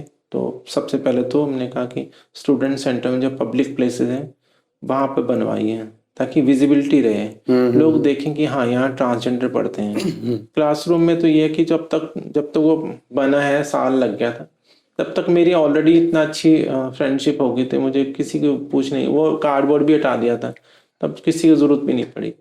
तो यही मैं उस समय भी चाहती कि जो इग्नू से पढ़ना, वो तो आप बच्चों से मेल मिलाप तो हो नहीं पाता था, मुझे तो सोसाइटी में रहना था, सबके साथ बैठ के पढ़ना, ताकि जो गैप है ना ये खत्म हो जाए। आप एक दूसरे से बात करते हैं तो बहुत सारी जो मिसकंसेप्शंस है वो खत्म होती हैं बातचीत से, बहुत सारे स्टीरियोटाइप टूटते हैं, बहुत सारी चीजें हैं जो लोगों को नहीं पता होती। छोड़िए मेल फीमेल ट्रांसजेंडर वाला मुद्दा, बट आप एक जिंदगी जी रहे हैं, उसमें आपको जो बेसिक राइट्स हैं वो उससे आपको महरूम करते हैं। तो ये हर एक इंसान को भी पता होना चाहिए, यार ये नहीं होना चाहिए, है ना। किसी को अगर वॉशरूम जाने से रोका जाता है या रेस्ट रूम जाने से रोका जाता हो तो वो तो उसके मानव अधिकारों का हनन है ना। उसको खाना नहीं मिला तो भी मानव अधिकारों का हनन है, पढ़ाई नहीं मिल रही है, हेल्थ की फैसिलिटी है, जॉब नहीं मिल रही है, शेल्टर नहीं मिल रहा, तो ये तो बेसिक्स एक चीजें हैं, वो सभी को साथ में खड़ा होना चाहिए, सबको मिलना चाहिए इसमें ना। तो ये जो चीजें हैं, कंसेप्ट क्लियर हुए कि हिजड़ा कौन होते हैं, खुसरा कौन होते हैं। हिजड़ा हिजर से बना है, हिजर का मतलब सेपरेट होना, अबेंडेंड, है ना, एक स्थान को छोड़ के दूसरे स्थान पे चला, वो हिजर कहलाते हैं, बिछड़ना, है ना। मोहम्मद साहब ने हिजर किया था, वो मक्का से मदीना चले गए थे, हिजर किया था, छोड़ गए थे। तो यही शब्द जो हमारे साथ भी जुड़ा है और हम हिजड़ा हो गए। खुसरा जो शब्द है, इसका पूरा शब्द नहीं है खुसरा जो शब्द है, इसका पूरा जो है ख्वाजा सरा बोला जाता है। ख्वाजा सरा का एक ख और सरा को शॉर्ट करके खुसरा हो जाता है। जो हमारे इंडियन पंजाब है उसमें खुसरा बोलते हैं या खोजा, और जो पाकिस्तान वाला पंजाब है वहां पर ख्वाजा सरा बोला जाता है। अच्छा। पहले ये पूरा मुगल सल्तनत में जब थी तो सभी लोग ख्वाजा सरा बोलते थे, और जो दरगाहों में बैठते थे अपने पीर पैगंबरों के, अपने मुर्शिद के, उनके साथ, गुरुओं के साथ, तो ख्वाजा सरा कहलाते थे। ऐसे ही किन्नर जो शब्द है ये संस्कृत शब्द है, किम पुरुष किम नारी, ऐसा करके उसको संबोधित किया जाता है। अलग तरह का पुरुष, अलग तरह की नारी, डिफरेंट जिसको बोलते हैं ना, कि हमें जो आम पब्लिक दिखाई दे उससे थोड़ा अलग है इंसान, बट एक्सेप्टेंस रही है, उनके बिना कभी भी समाज पूर्ण नहीं रहा। भगवान बद्रीनाथ की आरती में भी किन्नर आता है, उनके किन्नर के बिना कोई भी आरती पूर्ण नहीं मानी जाती थी। सो ये जो चीजें हैं ये हम साथ में रहेंगे तभी पता लगेगी, सही बात नहीं है। तो दूर रहेंगे तो किसी को भी वो सिर्फ डिस्क्रिमिनेशन, मजाक बनाएगा, वो भेदभाव करें, बोली करेंगे, तो ये सब चीजें तभी खत्म होती जब हम साथ में बैठेंगे, एक दूसरे को एक्सेप्ट करेंगे, है ना। हम सोचते हैं कि दूसरा इंसान भी मेरे जैसा हो जाए, ऐसा नहीं हो सकता है। हर इंसान अलग है, जेंडर डाइवर्सिटी है, सेक्सुअलिटी भी डाइवर्स है ना। हमारी खुद की 5 उंगलियां एक जैसी नहीं है, उसके फिंगरप्रिंट्स भी अलग अलग हैं, हमारी दोनों आंखों की रेटिना भी अलग अलग हैं। हम एक जैसे, अगर हम चाहते हैं कि हम एक जैसे, हमारा शरीर भी एक जैसा नहीं है। हम मोबाइल चलाते हैं तो फिंगरप्रिंट्स अगर अंगूठे का लगाया हुआ उसमें, तो हम दूसरे फिंगर से उसको कमांड नहीं दे सकते हैं, खोल नहीं सकते हैं। बिल्कुल सही है। तो ऐसा ही दूसरा इंसान कैसे मेरे जैसा हो जाए। हर इंसान अलग है, जेंडर जो है डाइवर्स है, सेक्सुअलिटी भी 70+ है। अच्छा, एक सेक्सुअलिटी नहीं कि मर्द औरत की तरफ अट्रैक्ट होता है, औरत मर्द की तरफ अट्रैक्ट होता है, ये सिर्फ एक है ना, इसके अलावा 69-70+ सेक्सुअलिटीज हैं। ओ, सो आप सोचे कि कितना एक पूरा अथाह सागर, हम जानते ही नहीं, क्या जानते हैं हम दुनिया में, सिर्फ हम ये जानते हैं कि हमें पढ़ना लिखना है, अच्छी नौकरी चाहिए, बच्चे पालने, बच्चे पैदा करने, मर जाना बाद में। इसके अलावा तो पूरे ब्रह्मांड है, इसमें तो कितना सारे हमारे गैलेक्सीज हैं, जिसका अपना सूर्य है, अपने चंद्रमा है। हम तो खुद अपने बारे में नहीं जानते, तो हम इतनी सारी गैलेक्सीज के बारे में क्या जानते हैं, पूरा सकल ब्रह्मांड है। वेद में जो है नासदीय सूक्त आता है 10 मंडल में, उसको पढ़िए तो आप सोचें कि कैसे उस समय के महान ऋषियों ने वो नासदीय सूक्त लिखा होगा, है ना। आप पुरुष सूक्त लिखा होगा, हिरण्यगर्भ सूक्त लिखा होगा, जिसमें पृथ्वी के बनने, उस पूरा ब्रह्मांड के बारे में लिखा हो कि ना तो सत था ना असत था, है ना, न तो दिन था ना रात था, कुछ भी नहीं था, तो फिर क्या था। सवाल पे सवाल अपने आप से पूछ रहे हो नासदीय सूक्त में। तो आप सोचिए वो महान ऋषियों ने, फिर वो जेंडर तो उनके लिए बहुत बौना सवाल है, बौना, बिल्कुल छोटा सा।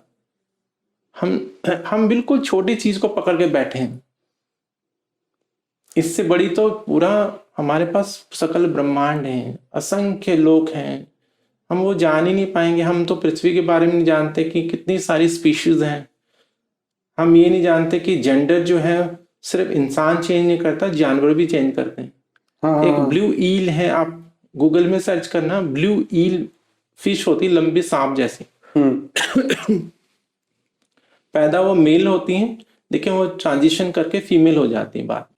अच्छा, ऐसे बहुत सारी और भी और जानवर भी हैं जो पैदा होते हैं। ऐसे ही सी हॉर्स भी हैं, फीमेल बच्चे पैदा नहीं करते, मेल करता बच्चे पैदा। सो ऐसे हजारों, हम जानते ही नहीं कितने सारी चीजें हैं। सो ये सब चीजें मुझे लगता है कि मैं, जब लोग मुझ पे हंसते, मैं सोचता हूँ कि कैसे नादान है, शोलों को हवा देते हैं ना। एक मैं 2 लाइनें गुनगुना के जब कोई मुझे सोचता है कि यार ये कैसे इंसान है ना, तो वो मुगले आजम की पंक्तियां मुझे याद आ जाती हैं कि जुल्म उल्फत पे हमें लोग सजा देते हैं, कैसे नादान है शोलों को हवा देते हैं। जुल्म उल्फत पे हमें लोग सजा देते हैं, कैसे नादान है शोलों को हवा देते हैं। तो ये चीज है कि जो इंसान सब जानता है। हमें तो आप कह रहे थे ना कि सवाल पूछने में कहा, आप बिना पूछे जो पूछना पूछ लेना, मुझे बताने की जरूरत नहीं, क्योंकि हम तो खुद वो जिंदगी से 2-4 होके आए हैं। हमारी वो किताब है, हमारी जिंदगी। हम कैसे किसी को रटे रटाए सवाल से जवाब देंगे। आप तो कुछ भी पूछिए, आप मेरे को साइंस पूछिए, आप मेरे को कोई भी सवाल मेरी जिंदगी के बारे में, अपनी जिंदगी, इस लोग उस लोग के बारे में पूछो तो मैं आपको जवाब दूंगी, क्योंकि हम पढ़ते हैं, ठीक है ना। Education can change world. जब हमारे अंदर ही अंधेरा है तो हम दूसरों को कैसे उजाला दे सकते हैं। पहले तो हम अपने आप के अंदर उजाला करें, हम जाने कि दुनिया सिर्फ इतने नहीं है।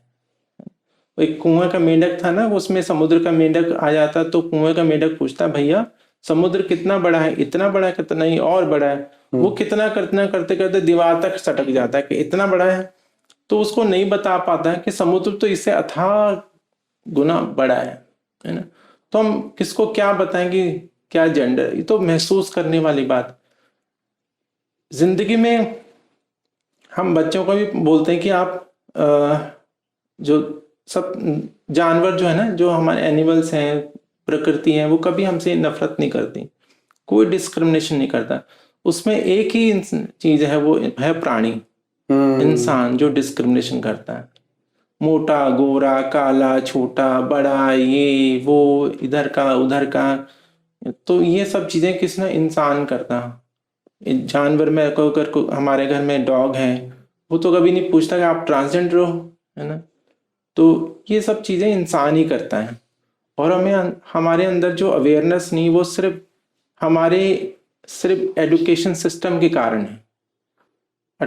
1860 में लॉर्ड मैकाले ने बहुत सारे कानून बनाए। लॉर्ड मैकाले ने होमोसेक्सुअलिटी को बैन कर दिया, ठीक, गैर कानूनी मान, ठीक है। उसके बाद 1871 में एंटी ट्राइबल एक्ट बनाया जिसमें सारे ट्राइबल, इंडिया के ट्राइबल्स हैं उनको गैर कानूनी और अपराधी श्रेणी में डाल दी, जिसमें हिजड़ा लोगों को भी डाल दिया। अच्छा, आप सोचिए कि सिर्फ आदमी औरत ने क्या जो पहली जंग लड़ी थी आज़ादी की लड़ाई, क्या सिर्फ आदमी औरत थे उसमें, किन्नर नहीं थे? किन्नरों को क्यों आपने अपराधी घोषित कर दिया?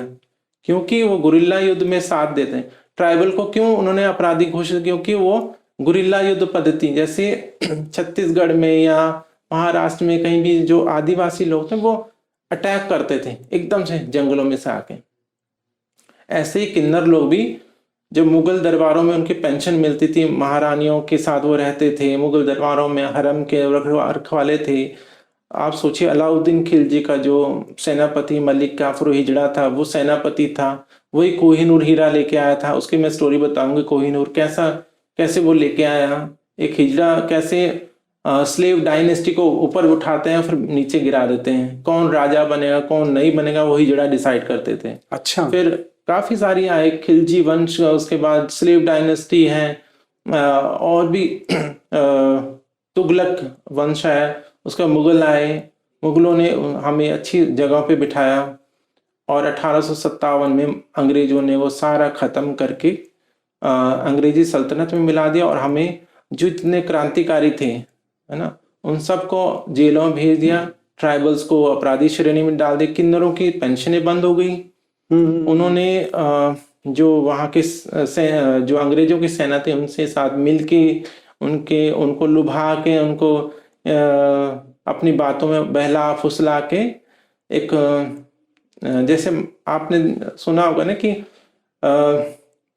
जब समुद्र मंथन होता तो मोहिनी रूप आता है, क्योंकि वो कलश जो था अमृत कलश वो राक्षसों के पास चले गया था। अब उनसे लेना ही कि सब देवताओं के लिए बहुत बड़ा एक पहेली हुई, कैसे इनसे लिया जाए। ना भगवान कोई भी आगे नहीं आया। तो इसमें भगवान विष्णु फिर मोहित करके अपने रूप रंग से उनको अपने चालाकियों से उनको लुभा के वो कलश उनसे ले लिया। वही नटखट रूप हमारे अंदर भी है कि किस तरह से पुरुष को लुभा के उससे सब चीजें। आज भी जो लोग सेक्स वर्क में भी वो भी तो लुभाते होंगे ना उनको, क्योंकि उनको अपने पेट पालना है।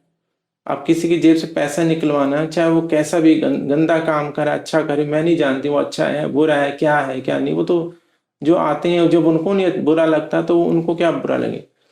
तो 1857 में जब जैसे ही जो विद्रोह शुरू हुआ है अंग्रेजों के खिलाफ, तो उसमें जितने भी लोग थे वो सब बहादुर शाह जफर के साथ मिलके अंग्रेजों के खिलाफ लड़ रहे थे।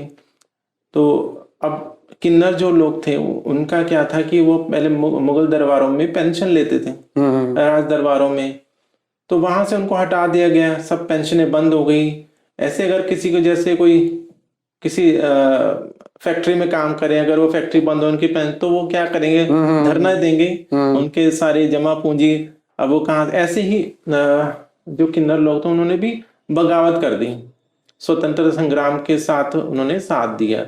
और जो वहाँ के अंग्रेजों की पुलिस थी उनसे वो मिलजुल के उनके छल बल से उनकी बंदूकें उनसे लेके, उनसे प्यार पोष करके, उनसे पैसा और छल बल से बंदूकें लेके अपने भाइयों को स्वतंत्रता संग्राम में जो साथी थे उनको देते रहे। ठीक है ना। तो अंग्रेजों को पता लगा ये तो हम चालाकी कर रहे हैं हमारे साथ। तो 1871 में हमें एंटी ट्राइबल एक्ट में डाल दिया कि ये अपराधी लोग हैं। अच्छा। तो इस तरह से हमें पकड़ के जेलों में भरा गया, नंगा किया, पीटा गया। काला पानी के जो अंडमान निकोबार वहां जेलों में भेजा, कुछ फांसी की सजा हुई। तो ऐसा चलता रहा, क्योंकि रिकॉग्नाइजेशन नहीं था, वो मेल और फीमेल में ही मानते थे। ट्रांसजेंडर का कोई कंसेप्ट उस समय था नहीं। अंग्रेजों का भी एक मानना है कि 2 ही जेंडर होते हैं। अच्छा। जो हमारे को अब पढ़ाया जाता है, जो हम सब जानते हैं, बच्चे भी सब जानते हैं कि 2 जेंडर, वो कैसा है, क्योंकि अंग्रेजों ने सिखाया है। ये तो हमारे समाज में कभी भी, भारतीय समाज में कभी भी 2 नहीं है, हमेशा 3 रहे। तृतीय प्रकृति, जैसे दिन होता है, रात होती है, तो संध्या भी होती है। तीसरी चीज हमेशा रहेगी साथ में, 2 चीजों के बीच में। अगर ये रूम है, इसमें जमीन से और छत को जोड़ने वाली दीवार भी है। ये जोड़ है, योग करते हैं, जोड़ते हैं, हम लोग जोड़ने वाले लोग हैं 2 प्रकृति को। तो ये हमेशा से रहेगी। तो अंग्रेजों को पता है ये लोग तो अपराधी हैं। वहां पर तो यही पढ़ा जाए 2 जेंडर हैं, इसके अलावा कोई अभी आपको पता ही, मैं नाम नहीं, कि जो सबसे ताकतवर देश है उस माना जाता है, वहां के भी राष्ट्र अध्यक्ष ने कहा कि 2 ही जेंडर होते हैं, तीसरा जेंडर होता नहीं, खत्म कर दिया। इतने हजारों लाखों लोगों की जिंदगी खराब हो गई, है ना। पर भारत में हमेशा तीसरा जेंडर रहा है।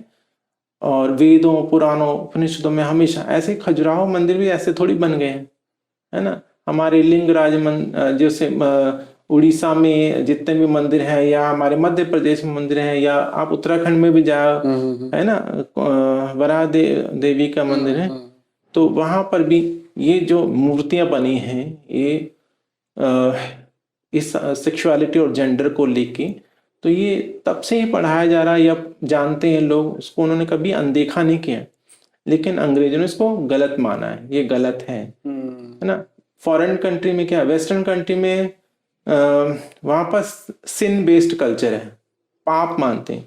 और इंडिया में शेम बेस्ड कल्चर है, शर्म करते हैं, करेंगे सब कुछ चीजें सही हैं, बट 4 लोग क्या बोलेंगे, हमारे आसपास के लोग क्या बोलेंगे, हमारी मासी चाचियां क्या बोलेंगे, ताई क्या बोलेंगे, ये वो, ऐसे चारों तरफ कौन। और अंत में जब हमारी अर्थी जाती, तब भी वो 4 लोग लेके जाते हैं। वो 4 लोग बोलते हैं ले जाओ, उसका नाम भी नहीं लेते, उस शव को ले जाओ, उसका जलाते हैं, फटाफट ले जाओ। तो वो 4 लोग लास्ट अंत समय में नहीं छोड़ते पीछा, है ना। तो ऐसे अगर माँ बाप उन 4 लोगों की परवाह करना बंद कर दें, तो हमारी जिंदगी तो स्वर्ग जैसी हो जाए। लेकिन हम सारी दुनिया से जीत जाते हैं, एक फुल फ्लैज जब हम अपनी आइडेंटिटी को एक्सेप्ट कर लेते हैं कि आई एम प्राउड ट्रांसजेंडर, और अपने आप को एक्सेप्ट कर लेते हैं, तो हम सारी दुनिया से जीत जाते हैं। लेकिन फिर भी अपने माँ बाप के आगे हार जाते हैं, क्योंकि जिन्होंने हमें जन्म दिया, अगर वो कुछ बोलते हैं तो हम कुछ नहीं बोल पाते हैं, है ना। तो माँ बाप अगर हमारे साथ खड़े हो जाएं, तो दुनिया की किसी की हिम्मत नहीं हमें कुछ बोल जाए।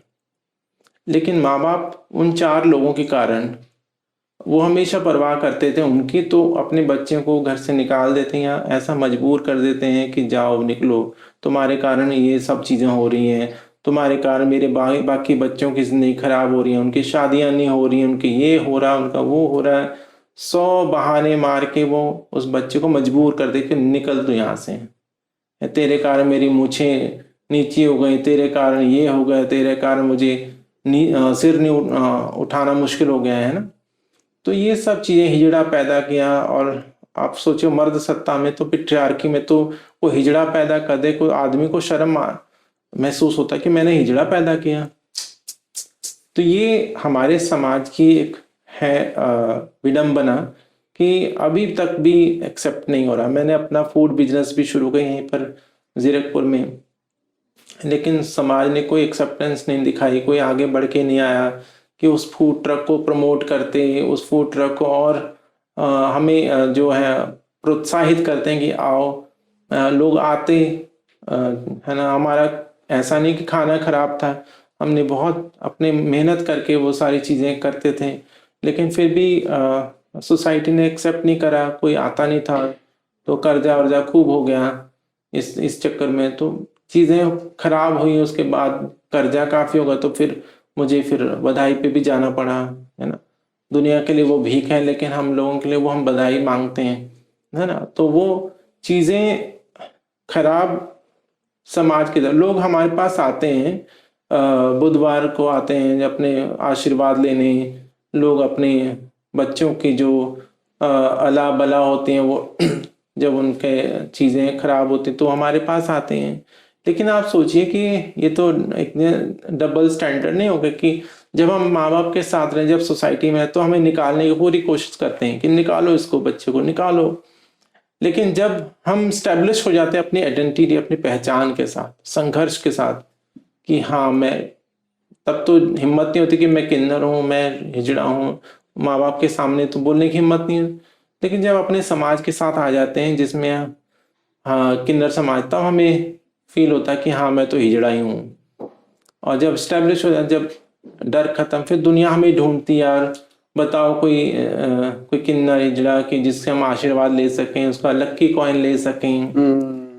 तो चलो परमात्मा, हम तो अभी भी किसी से नफरत नहीं करते। हम तो कहते भगवान सबको खुशियां दे, उनके बच्चे जिए, है ना, आप सबके बच्चे जिए, परमात्मा सद्बुद्धि दे, किसी भी ऐसे ट्रांसजेंडर बच्चे के साथ कोई भेदभाव ना करे, उनको पढ़ाई लिखाई, उनको नौकरी में, उनके घर लेने में। जीरकपुर में घर लेने में बहुत दिक्कत आई मुझे, जब मैंने किराए पे घर लेना चाहा तो नहीं मिला मुझे, बहुत मुश्किल से मुझे मिला। लेकिन वो अच्छा हुआ कि हमारा जो मकान मालिक वो भी हमारे उत्तराखंड से है। अच्छा। तो उनको मैंने अपने प्रोफाइल भेजा तो बहुत खुश हुए। तो उन्होंने कहा कि मैं तो आई एम वेरी लकी कि मेरे घर में किन्नर लोग हैं, है ना। बट सोसाइटी का फिर भी प्रेशर होता है, आप वैसे नहीं जी पाते जैसे बाकी लोग हैं। आप सोचते हैं मेरे से कोई गलती ना हो जाए, मेरे से कोई शोर शराबा ना हो जाए, मेरे से ये ना हो जाए, मेरे से वो ना हो जाए, ताकि मुझे निकाले ना कोई। प्रेशर तो रहता है नहीं। और बाकी लोग तो शोर शराबा करते ही हैं, बहुत बदतमीजियां करते हैं, उनको तो कोई कुछ नहीं बोलता है। हम मतलब इस चीज़ों में कितना जूझते रहते हैं कि यार हमारे पर कोई दाग ना लगे, हमारे से कोई गलती ना। तो हम कितना एक तलवार के, नंगी तलवार के ऊपर चलते हैं कि कोई हमसे जरा सी गलती, हमारे पाँव कट जाएगा। तो ये चीज़ें हैं, हम कितनी मुश्किल से पढ़ाई की हुई, कितना मुश्किल सब चीज़ें ठीक की हैं अपने कॉलेज यूनिवर्सिटी के दौरान। फिर फ्री एजुकेशन करवाया मैंने यूनिवर्सिटी में रह के, कि पढ़ाई के दौरान अगर मैंने फीस किसी ने दे दी मुझे, लेकिन बाकी बच्चों को क्या होगा। फ्री एजुकेशन करवाया, फ्री हॉस्टल करवाया। मेरे एडवोकेट हैं मनिंदरजीत सिंह, एडवोकेट हैं बहुत अच्छे हाई कोर्ट में, उनके द्वारा उन्होंने काफ़ी वहाँ पर फाइट की मेरे लिए, और मैंने उनको सारा अपने मटेरियल दिया, सब कुछ है। एक मेरे वहाँ पर एक ट्रांसजेंडर बहन है पंजाब यूनिवर्सिटी में, यशिका, उसके साथ हमने सहयोग करके सारी चीज़ों को ठीक किया। हॉस्टल मिला, हॉस्टल फ्री हुआ। उसके बाद एक एक सीट रिजर्व होगी पंजाब यूनिवर्सिटी में, एडिशनल सीट, हर एक डिपार्टमेंट में सीट रिजर्व है कि कोई भी लंबी लाइन में उनका खड़ा ना हो, उनकी कट ऑफ लिस्ट में नाम नहीं आता तो फिर एडमिशन नहीं हो पाएगा, उनके लिए फिर एडिशनल सीट रखी गई है। सिंडिकेट सेनेट ने पास किया सारा, फ्री एजुकेशन भी सिंडिकेट सेनेट ने पास किया। तो ये सारी दिक्कतें, एंटी डिस्क्रिमिनेशन सेल बना पंजाब यूनिवर्सिटी में, एंड दैट वो अभी अच्छे से वर्क कर रहा है। तो और भी बहुत सारी चीज़ें हुई हैं। चंडीगढ़ में ट्रांसजेंडर वेलफेयर बोर्ड बना, पंजाब एंड हरियाणा में ट्रांसजेंडर वेलफेयर बोर्ड का गठन हो रहा है, और पंजाब पुलिस में ट्रांसजेंडर प्रोटेक्शन सेल बना है जो वर्किंग है। तो ये सारा हमने हाई कोर्ट से लड़ के करवाया। और ऐसे बहुत सारे कार्य हैं जिनके बारे में कई बार खुद को ही नहीं याद होता क्या क्या हमने काम किया है, और हम इसको सोशल मीडिया इतना हाईलाइट कर नहीं पाते हैं क्योंकि हमारा इतना कोई बहुत बड़ी टीम तो है नहीं, हम सिर्फ एक ना योद्धा जैसे हैं। हम कार्य करते हैं, आगे बढ़ते जाते, कार्य करते हैं, आगे बढ़ते जाते। जितना काम हम लोगों ने किया होगा, जितना काम अभी कर रहे हैं, मैं और मेरा पार्टनर रुद्र और मेरी पूरी टीम है ना, सब कर रहे हैं। मेरी गुरु काजल मंगलमुखी है, और मेरी एक गुरु बहन है ओशिन, हम कितना काम करें, वो देहरादून में कर रही है, और भी बहुत सारी चीज़ें कर रही हैं। हम कुछ कर नहीं पाते सोशल मीडिया में इतना हमारा स्ट्रांग नहीं है कि हम लोग एक चीज़ को कितना सारा आगे लोगों को तक बता पाए। काम इतना है, काम इतना करते हैं, बट हमें उससे कोई फ़र्क नहीं पड़ता कि हम सोशल मीडिया में कोई जाने ना जाए। पर यह कि उससे ये थोड़ा फ़र्क ज़रूर पड़ता है कि हमारे हज़ारों ट्रांसजेंडर बहन भाई होंगे जो पढ़ना चाहते हैं, वो देख के आए कि इतने फैसिलिटीज़ पंजाब यूनिवर्सिटी में है, चंडीगढ़ में है, ताकि वो पढ़ सकें। और जब वो सोशल मीडिया में देखेंगे, यूट्यूब पे या कहीं, इसका फ़ायदा ये भी होता है कि कभी कभी सोचते हैं कि किसको क्या बताना है, लेकिन उसका बताने का फ़ायदा ये भी रहता है कि असंख्य जो लोग बच्चे पढ़ने वाले हैं वो जब जानेंगे कि हाँ रे यहाँ तो फ्री एजुकेशन है और हॉस्टल भी है, सब कुछ है, हमें जाना चाहिए। तो ये सारी तमाम और भी चीज़ें हैं। जस्टिन ट्रूडो 2018 में मुझे Canadian prime minister, ex prime minister जो हैं, उन्होंने मुझे डिनर पे बुलाया था।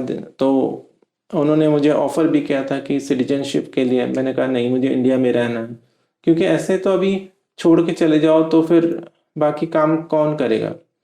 एक विज़न होता है, हर एक के पास वो विज़न भी नहीं होता है ना? तो कई होते हैं कि अपने लिए करते हैं कि मैंने पढ़ाई कर दी, बस ठीक है, जॉब मिल गया आपका। लेकिन मैं थोड़ा, मेरा विज़न ये था कि अकेले मैं नहीं, सारे मेरे जो बहन भाई ट्रांसजेंडर, उनको सबको मिलना चाहिए। उनके लिए रास्ते खोलने, और दिक्कतें मैं अपने शरीर पे झेल लूँगी, लेकिन बाकी लोगों को कोई दिक्कत ना आए। इस सब विज़न को लेके मैं हर साल प्राइड करती हूँ। 2013 से प्राइड गर्व उत्सव मनाते हैं हम लोग, जिसमें कम्युनिटी आती है, अपने अधिकारों के लिए वो सब इकट्ठा होते हैं। मास लेवल पे एक अवेयरनेस होती है, एडवोकेसी होती है, ताकि सोसाइटी में पता लगे कि हाँ ये लोग भी एग्जिस्ट करते हैं। लोगों को लगता है यार ये धर्म के खिलाफ, हम किसी धर्म के कोई खिलाफ नहीं है, हम धर्म में ऑलरेडी एग्जिस्ट करते हैं। धर्म तो देखो इंसान से ही है ना? हम नहीं रहेंगे तो धर्म भी कैसा रहेगा? तो हम सभी धर्मों के रिस्पेक्ट करते हैं, सभी हमारे भाई बहन हैं, हम ही उनका खाते हैं, सब लोग हमारा सपोर्ट करते हैं। जो किन्नर है सब अपने जजमानों के पास जाते हैं, वो कभी ये नहीं पूछते आप हिंदू हो, मुसलमान हो, क्या हो, कौन सी जात है, सब देते हैं, सबका वो खाते हैं, सबके घर से लेके आते हैं। तो ये जो भाईचारा है ये हमारे साथ बना रहना चाहिए, और ऐसे ही जैसे हम लेके चल रही मशाल को, और ये चलती रहा। आगे आने वाले, अभी फरवरी में प्राइड है फिर चंडीगढ़ में, तो उसमें आप सोचिए कि 2013 में पंजाब यूनिवर्सिटी ने मना कर दिया था कि such kind of activity should not allowed in educational institution. अच्छा। तो आप सोचिए 2017 में प्राइड का जो बैनर था उसमें पंजाब यूनिवर्सिटी का लोगो भी लग गया। तो ये लगातार एडवोकेसी करते करते करते आप सेंसिटाइज करते तो एक समझ आना शुरू करते। जो मैंने पहले कहा था कि जब साथ में रहते हैं ना, समझ आना शुरू हो जाता, अरे ऐसा कोई बुरा काम नहीं है, ये सब ह्यूमन बीइंग है, ऑल आर ह्यूमन बीइंग है ना। तो ये चीज़ें सब स्पष्ट होना शुरू हो जाती हैं, किसी को बुरा नहीं लगता, और हम कोई ऐसा गलत काम करने नहीं आ रहे हैं। मैं सभी ट्रांसजेंडर बहन भाइयों से बोलूँगी कि वो मेन स्ट्रीम में आए, है ना, सोसाइटी में आए, अपने जो डॉक्यूमेंट्स हैं वो कंप्लीट करवाएं। सरकार ने बिल पास किया 2019 में, transgender person protection of right bill pass किया है। 2020 में फिर रूल्स भी आए, उसके आधार पे हमें TGID सर्टिफिकेट लेना है। तो मैं सबसे आह्वान करूँगा वो सब सर्टिफिकेट लें। आने वाले टाइम में बहुत सारी फैसिलिटीज़ हैं जो आने वाले टाइम में मिलने वाली हैं, मिलेंगी भी। सबसे बड़ी बात है हम अपनी एजुकेशन कंप्लीट करें, फिर हमारे पास ऑप्शन बहुत सारी आ जाती हैं। अगर हमारे पास एजुकेशन नहीं है तो फिर कुछ लोग आते हैं मेरे पास, एक दो भाई मेरे आए थे, मेरे जानकार, उन्होंने कहा कि आप एक दो लोगों को ये वेल्डिंग का काम सिखा दो, हम सिखाएंगे, आप एक दो लोग ढूंढ दो। अच्छा। ताकि हम उनको वेल्डिंग का काम सिखा सकें और ITI करवा सकें, उसके बाद हम अब्रॉड में जर्मनी वगैरह या यूरोपियन कंट्री में उनको नौकरी लगवा देंगे। तो इस तरह के लोग हमें आगे आना चाहिए, और ताकि सोसाइटी एक्सेप्ट करने को भी तैयार है, और सिर्फ ये कि कम्युनिटी को आगे आना है, और बिना किसी भेदभाव के, किसी भी तरह की दिक्कत के हमें सोचना चाहिए कि अब देखो बोलने वाले तो इंसान किसी को भी बोलते हैं, है ना, मेल फीमेल कोई भी किसी की तरह का। तो हमें थोड़ा सा हिम्मत मार के हमें अपनी लाइफ को आगे बढ़ाने के लिए आगे आना चाहिए, ताकि हम आगे बढ़ के जब हमारे पास काम होगा, पैसा होगा, तो सभी एक्सेप्ट करने को तैयार है। तो ये सब चीज़ें हैं, और इस पे हम लगातार काम कर रहे हैं। ट्रांसजेंडर वेलफेयर बोर्ड चंडीगढ़ की मैं नॉन ऑफिशियल मेंबर हूँ, उसके साथ मिलकर हम काम कर रहे हैं। पंजाब यूनिवर्सिटी में प्रोफेसर गुलशन कुमार है और उनकी पूरी टीम है, तो उनके साथ मिलके UILS में, university institute of legal study में, एक ट्रांसजेंडर स्टडीज सेंटर बना है। ओके। तो वो भी काफ़ी अच्छा काम करेंगे, पूरी टीम, डायरेक्टर मैम हो गए उनके और प्रोफेसर हैं वहाँ पर, उनकी पूरी टीम, तो काफ़ी अच्छा सपोर्ट है हमारे को। वहाँ पर सेंटर बना है, आगे आने जनवरी में उनका काफ़ी मेगा कैंप लगने वाला है यूनिवर्सिटी के अंदर ही एम्प्लॉयमेंट का। तो इस तरह की चीज़ें हैं जो जिसमें सब चीज़ें हो रही हैं, और इसमें लगातार आप सोचो मैंने कितने साल इसमें अपनी ज़िंदगी घिस दिए होंगे। आज मैं 56 की हूँ और अपने लिए भी सोचना पड़ता है कि अब मेरा क्या होगा, है ना।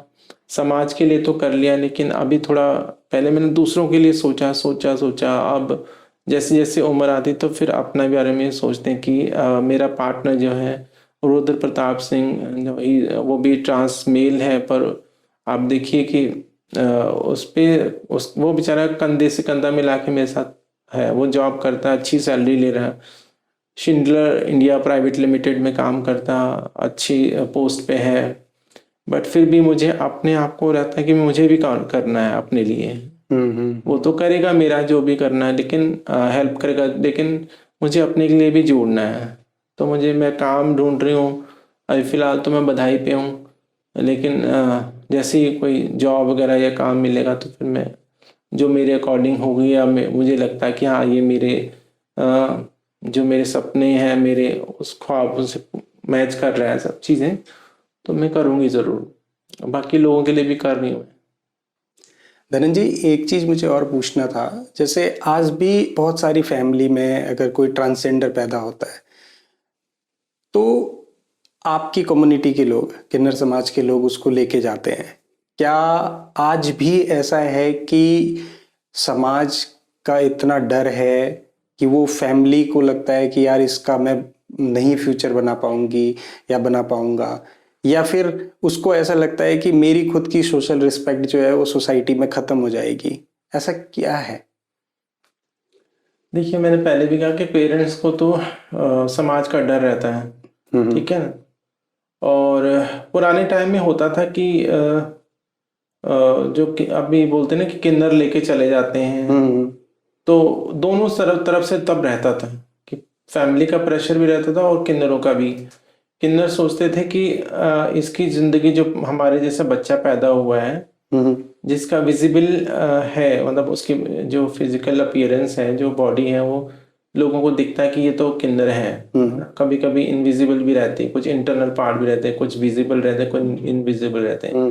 जो विजिबल है उनसे दिखता है सारी दुनिया को, अरे ये तो हिजड़ा है। तो फिर उसका क्या है, गांव देहातों में या शहरों में उसका मिसयूज करते हैं लोग, उसका उसका फिजिकल अब्यूज करते हैं, है ना। तो बच्चे का जो है ना, वो इग्नोर शुरू हो जाता है फैमिली में भी और सोसाइटी में भी। उसको हिजड़ा हिजड़ा छक्का ये कहना शुरू हो जाते हैं। बहुत सारी चीज़ें होती हैं सोसाइटी में, इतना सारा प्रेशर रहता है उस बच्चे के ऊपर, तो वहाँ जीना उसके लिए दूभर हो जाता है। स्कूल में जाएगा तब मुश्किल, सोसाइटी में रहे तो मुश्किल, घर में रहे तो मुश्किल है। उस पर इतना ध्यान माँ बाप देते नहीं है। फिर किन्नर सोचते हैं इसका तो ज़िंदगी वहाँ नरक रहेगी, ये हमारे पास रहेगा तो इसकी कम से कम एटलीस्ट ये बुली हैरेसमेंट नहीं होगी। तो उसको वहाँ ले जाते थे। और अब तो कानून बन गया transgender person protection of right bill जो पास, उसमें दोनों पार्टीज को, चाहे पेरेंट्स और किन्नर, दोनों को पनिशमेंट मिलेगी अगर वो बच्चे को कहीं इधर उधर करते हैं तो। अच्छा। और अभी भी पर कानून का इतना डर लोगों को फिर भी नहीं रहता है। पेरेंट्स हैं जो वो किन्नरों को दे जाते हैं। अभी भी बहुत सारे बच्चे हैं जो किन्नरों के पास हैं, है ना। तो वो गलत है, पेरेंट्स को नहीं देना चाहिए। और बड़े पढ़े अच्छे पढ़े लिखे लोग वो दे जाते हैं। अच्छा। गरीब लोग फिर भी रख लेते हैं, लेकिन जो पढ़े लिखे, जो अपने आप को हाई फाई सोसाइटी में समझते हैं कि हमारा रुतबा है, वो सबसे ज़्यादा डिस्क्रिमिनेशन करते हैं। तो ये सब चीज़ें नहीं होने चाहिए। लोगों को पता होना चाहिए कि हमारा एक एक्ट भी बना है, हालांकि वो इतना प्रभावशाली नहीं हो पाया वो एक्ट, बट आने वाले समय में हो सकता है उसमें बहुत सारे अमेंडमेंट हो, बहुत सारी चीज़ें उसमें नॉन कॉग्निजेबल ऑफेंस माना गया है। हमारे साथ कोई अगर कोई डिस्क्रिमिनेशन करता, कोई भेदभाव है, कोई बुली हैरेसमेंट, बहुत सारे अत्याचार होते, तो क्राइम तो बनता है लेकिन वो नॉन कॉग्निशनेबल है, वो थाने से छूट के चले जाएगा। अच्छा। और हमें फिर खुद ही फाइट करना पड़ेगा कोर्ट में, खुद अपने एविडेंस इकट्ठे करने पड़ेंगे खुद। कौन हमारे फेवर में बोलेगा? कोई नहीं बोलता। अगर पुलिस के पास खुद एविडेंस ढूंढती तो वो अच्छी बात है, लेकिन अब वो इंसान खुद ही, जिसके साथ भेदभाव हो, खुद ही वो सारा फाइट करेगा तो वो तो कहेगा मैं नहीं करता हूँ, छोड़ो। तो ये सब चीज़ें गलत हैं। अभी कानून में बहुत सारी चीज़ें होना बाकी हैं, सिर्फ वो अभी तो इतनी सारी चीज़ें नहीं उसमें हैं। चलो फिर भी अगर शुरुआत हुई कहीं ना कहीं तो अमेंडमेंट होके सही हो जाएंगे आने वाले समय में।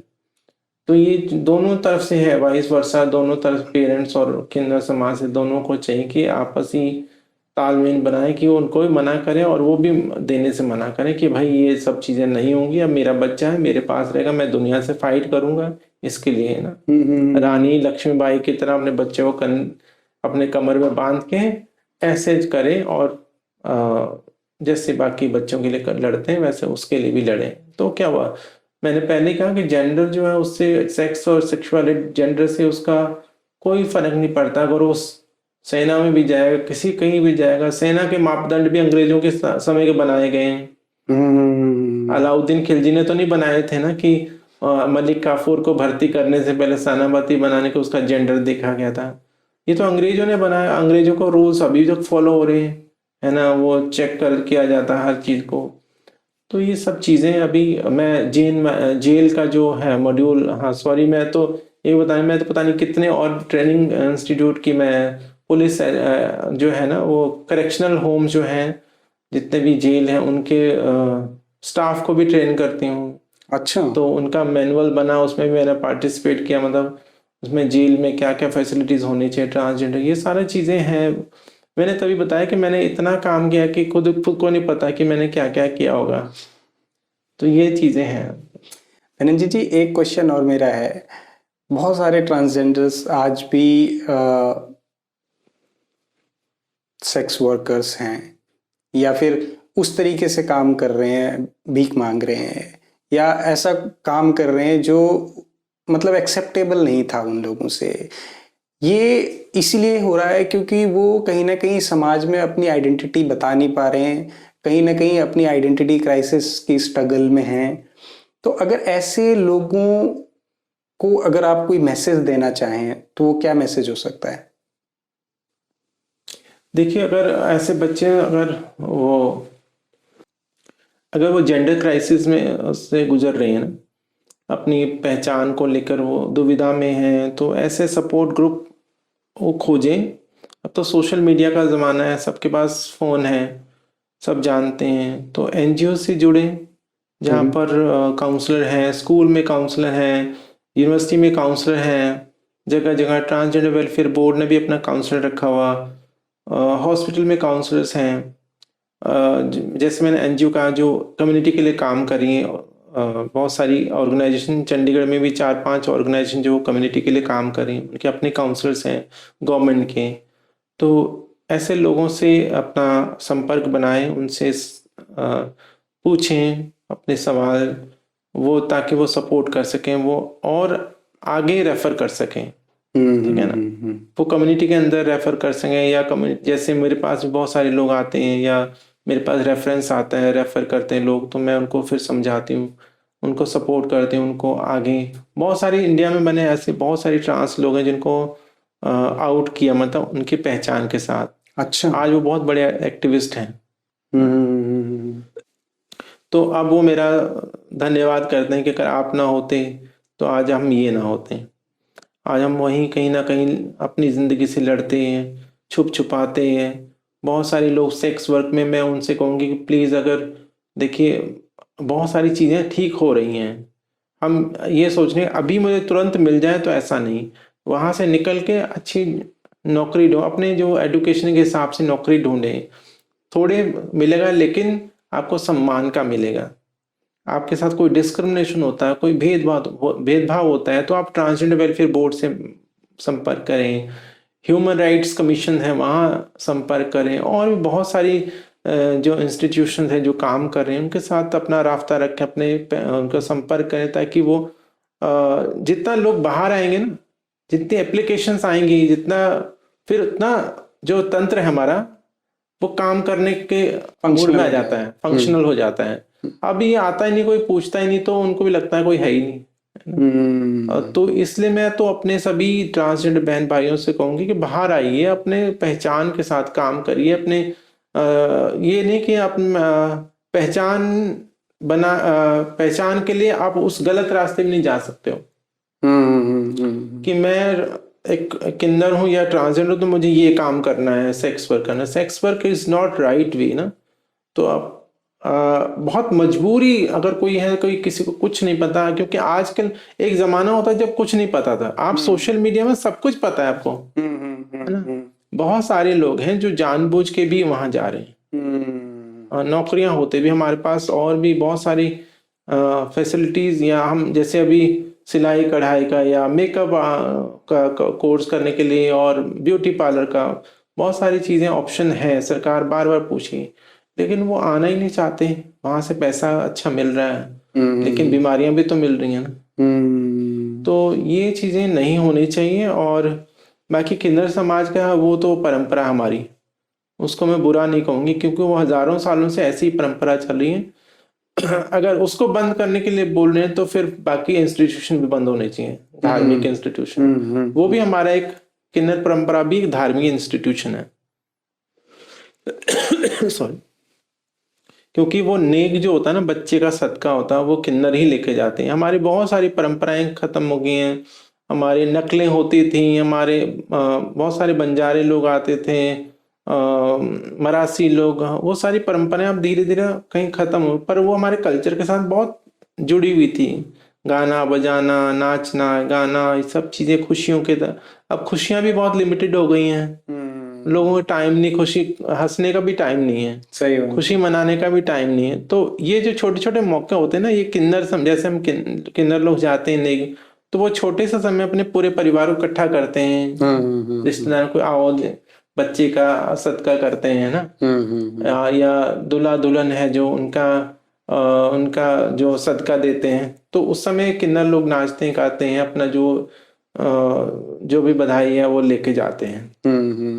इसमें भी बहुत सारे लोग, गलत लोग हैं जो इसका मिस यूज कर रहे हैं। अच्छा। पर बहुत सारे अच्छे लोग भी हैं जो अपने जजमानों को बहुत प्यार करते हैं। अपने जो के जजमान हैं, बहुत सारे ऐसे हैं जिनको सिर्फ बिजनेस ही करना है, पैसा कमाना है, मार धाड़ करके, जैसा तैसा करके, अपने उल्टा सीधा बोल के, डरा धमका के, वो सब है। पर बहुत सारे अच्छे लोग भी हैं जो बहुत प्यार से अपने जजमानों को बहुत अपने माँ बाप जैसा मानते हैं, भाई बहन जैसा मानते हैं, प्यार से उनसे जो देते हैं वो ले लेते हैं। ऐसे लोगों की जय होनी चाहिए। तो यही हमारा समाज है, अच्छे भी हैं, बुरे भी हैं, ऐसे बाकी समाज में भी हैं। बट एटलीस्ट मैं तो कहूँगी थैंक गॉड हम रेपिस्ट नहीं हैं। हाँ, हम 420 वाले नहीं हैं, हम देशद्रोही नहीं हैं, हम भ्रष्टाचारी नहीं हैं, हमने देश को नहीं लूटा, है ना। देश को लूटने वाले लंदन में बैठ गए, हवाई जहाज में चले गए, सही बात है ना, और लाखों करोड़ों का बैंकों का चपात लगा के भाग गए हैं। बहुत सारे देश को ही खा गए हैं। उत्तराखंड में देखो, जंगलों को काट काट के बेच के, वो तो ऐसा तो हमने कभी नहीं किया। हमने तो एटम बम नहीं बनाया है, हमने तो बंदूकें नहीं बनाई हैं, हमने प्यार की गोलियां चलाते हैं, बिल्कुल प्रेम की। वही कोई एक्सेप्ट नहीं करना चाहते तो अलग बात है। तो ये जो चीजें हैं ये नहीं होनी चाहिए। बस मैं तो ईश्वर से कहता हूँ कि परमात्मा ने जैसा ही बनाया वो अच्छा बनाया है, और हर जन्म में ऐसा ही बनाया मुझे, क्योंकि मुझे मर्द औरत नहीं बनना है, मुझे यही किन्नर ही बनना है। मंगलमुखी बोलो, हिजड़ा बोलो, आई एम प्राउड। मुझे प्राउड है इस पे चीज़ों का, क्योंकि ये तो बहुत अजीब खुशी है। ईश्वर भी इसको पाने के लिए तरस गए, है ना। मैंने आपको कहानी बताई नहीं, भगवान शिव भी अर्धनारीश्वर रूप में औरत बन के आ गए। बिल्कुल सही। भगवान विष्णु मोहिनी रूप में आ गए, शिखंडी है, अर्जुन बृहन्नल्ला बन गए, है ना। तो कितने ही लोग थे। चंद्रवंशी जो है वो बुद्ध की संतान है। बुद्ध जो है वो चंद्रमा का बेटा है। तो उनकी जो गुरु माता थी वो उनके पास आ गई थी किसी कारणवश, लंबी कहानी है। तो तारा उनका नाम था, तो उनसे बुद्ध पैदा हुआ, और बुद्ध को श्राप दिया उनके जो पिता, जो दूसरे पिता थे, एक्चुअल जो तारा थी वो बृहस्पति की पत्नी थी, गुरु बृहस्पति। तारा चंद्रमा के पास चली गई थी, तो चंद्रमा बहुत खूबसूरत था, तो उनसे फिर जो पुत्र पैदा हुआ वो बुध कहलाया। उसको बृहस्पति का श्राप था और वो नपुंसक हो गया। अच्छा। फिर नपुंसक ऐसा नहीं कि संतान उत्पन्न नहीं कर सकता था, बट वो कई तरह से वो छोटा बन गया, मतलब उसकी जो उसका अट्रैक्शन हुआ इला के साथ, प्रेम हुआ। इला किन्नर थी, बाद में किन्नर हुई, वो पहले महिला थी। तो इला से उनके संतानें हुई, वो जो चंद्रवंशी कहलाए। पुरुरवा हुआ, ययाति हुए, आगे कौरव पांडव सब, ये कृष्ण, ये सब चंद्रवंशी है ना। हमारे कुमाऊं में भी एक राजवंश हुआ चंद्रवंशी, तो सब बुद्ध के संतानें हैं। और बाद में जो है वो इला जो थी वो पुरुष हो जाती है ना। तो सुदुम्न राजा बनता है बाद में।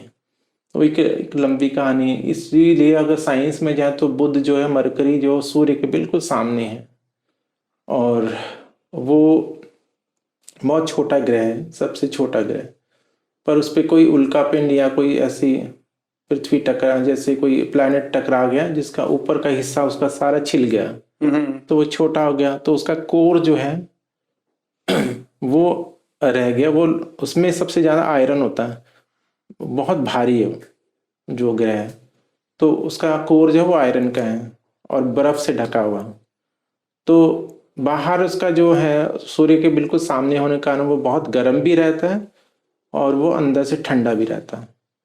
तो हम सोचते हैं शायद कि जो मरकरी है वो बहुत गर्म होगा, लेकिन वो इतना गर्म नहीं जितना वीनस गर्म है, उसके बाद वाला ग्रह।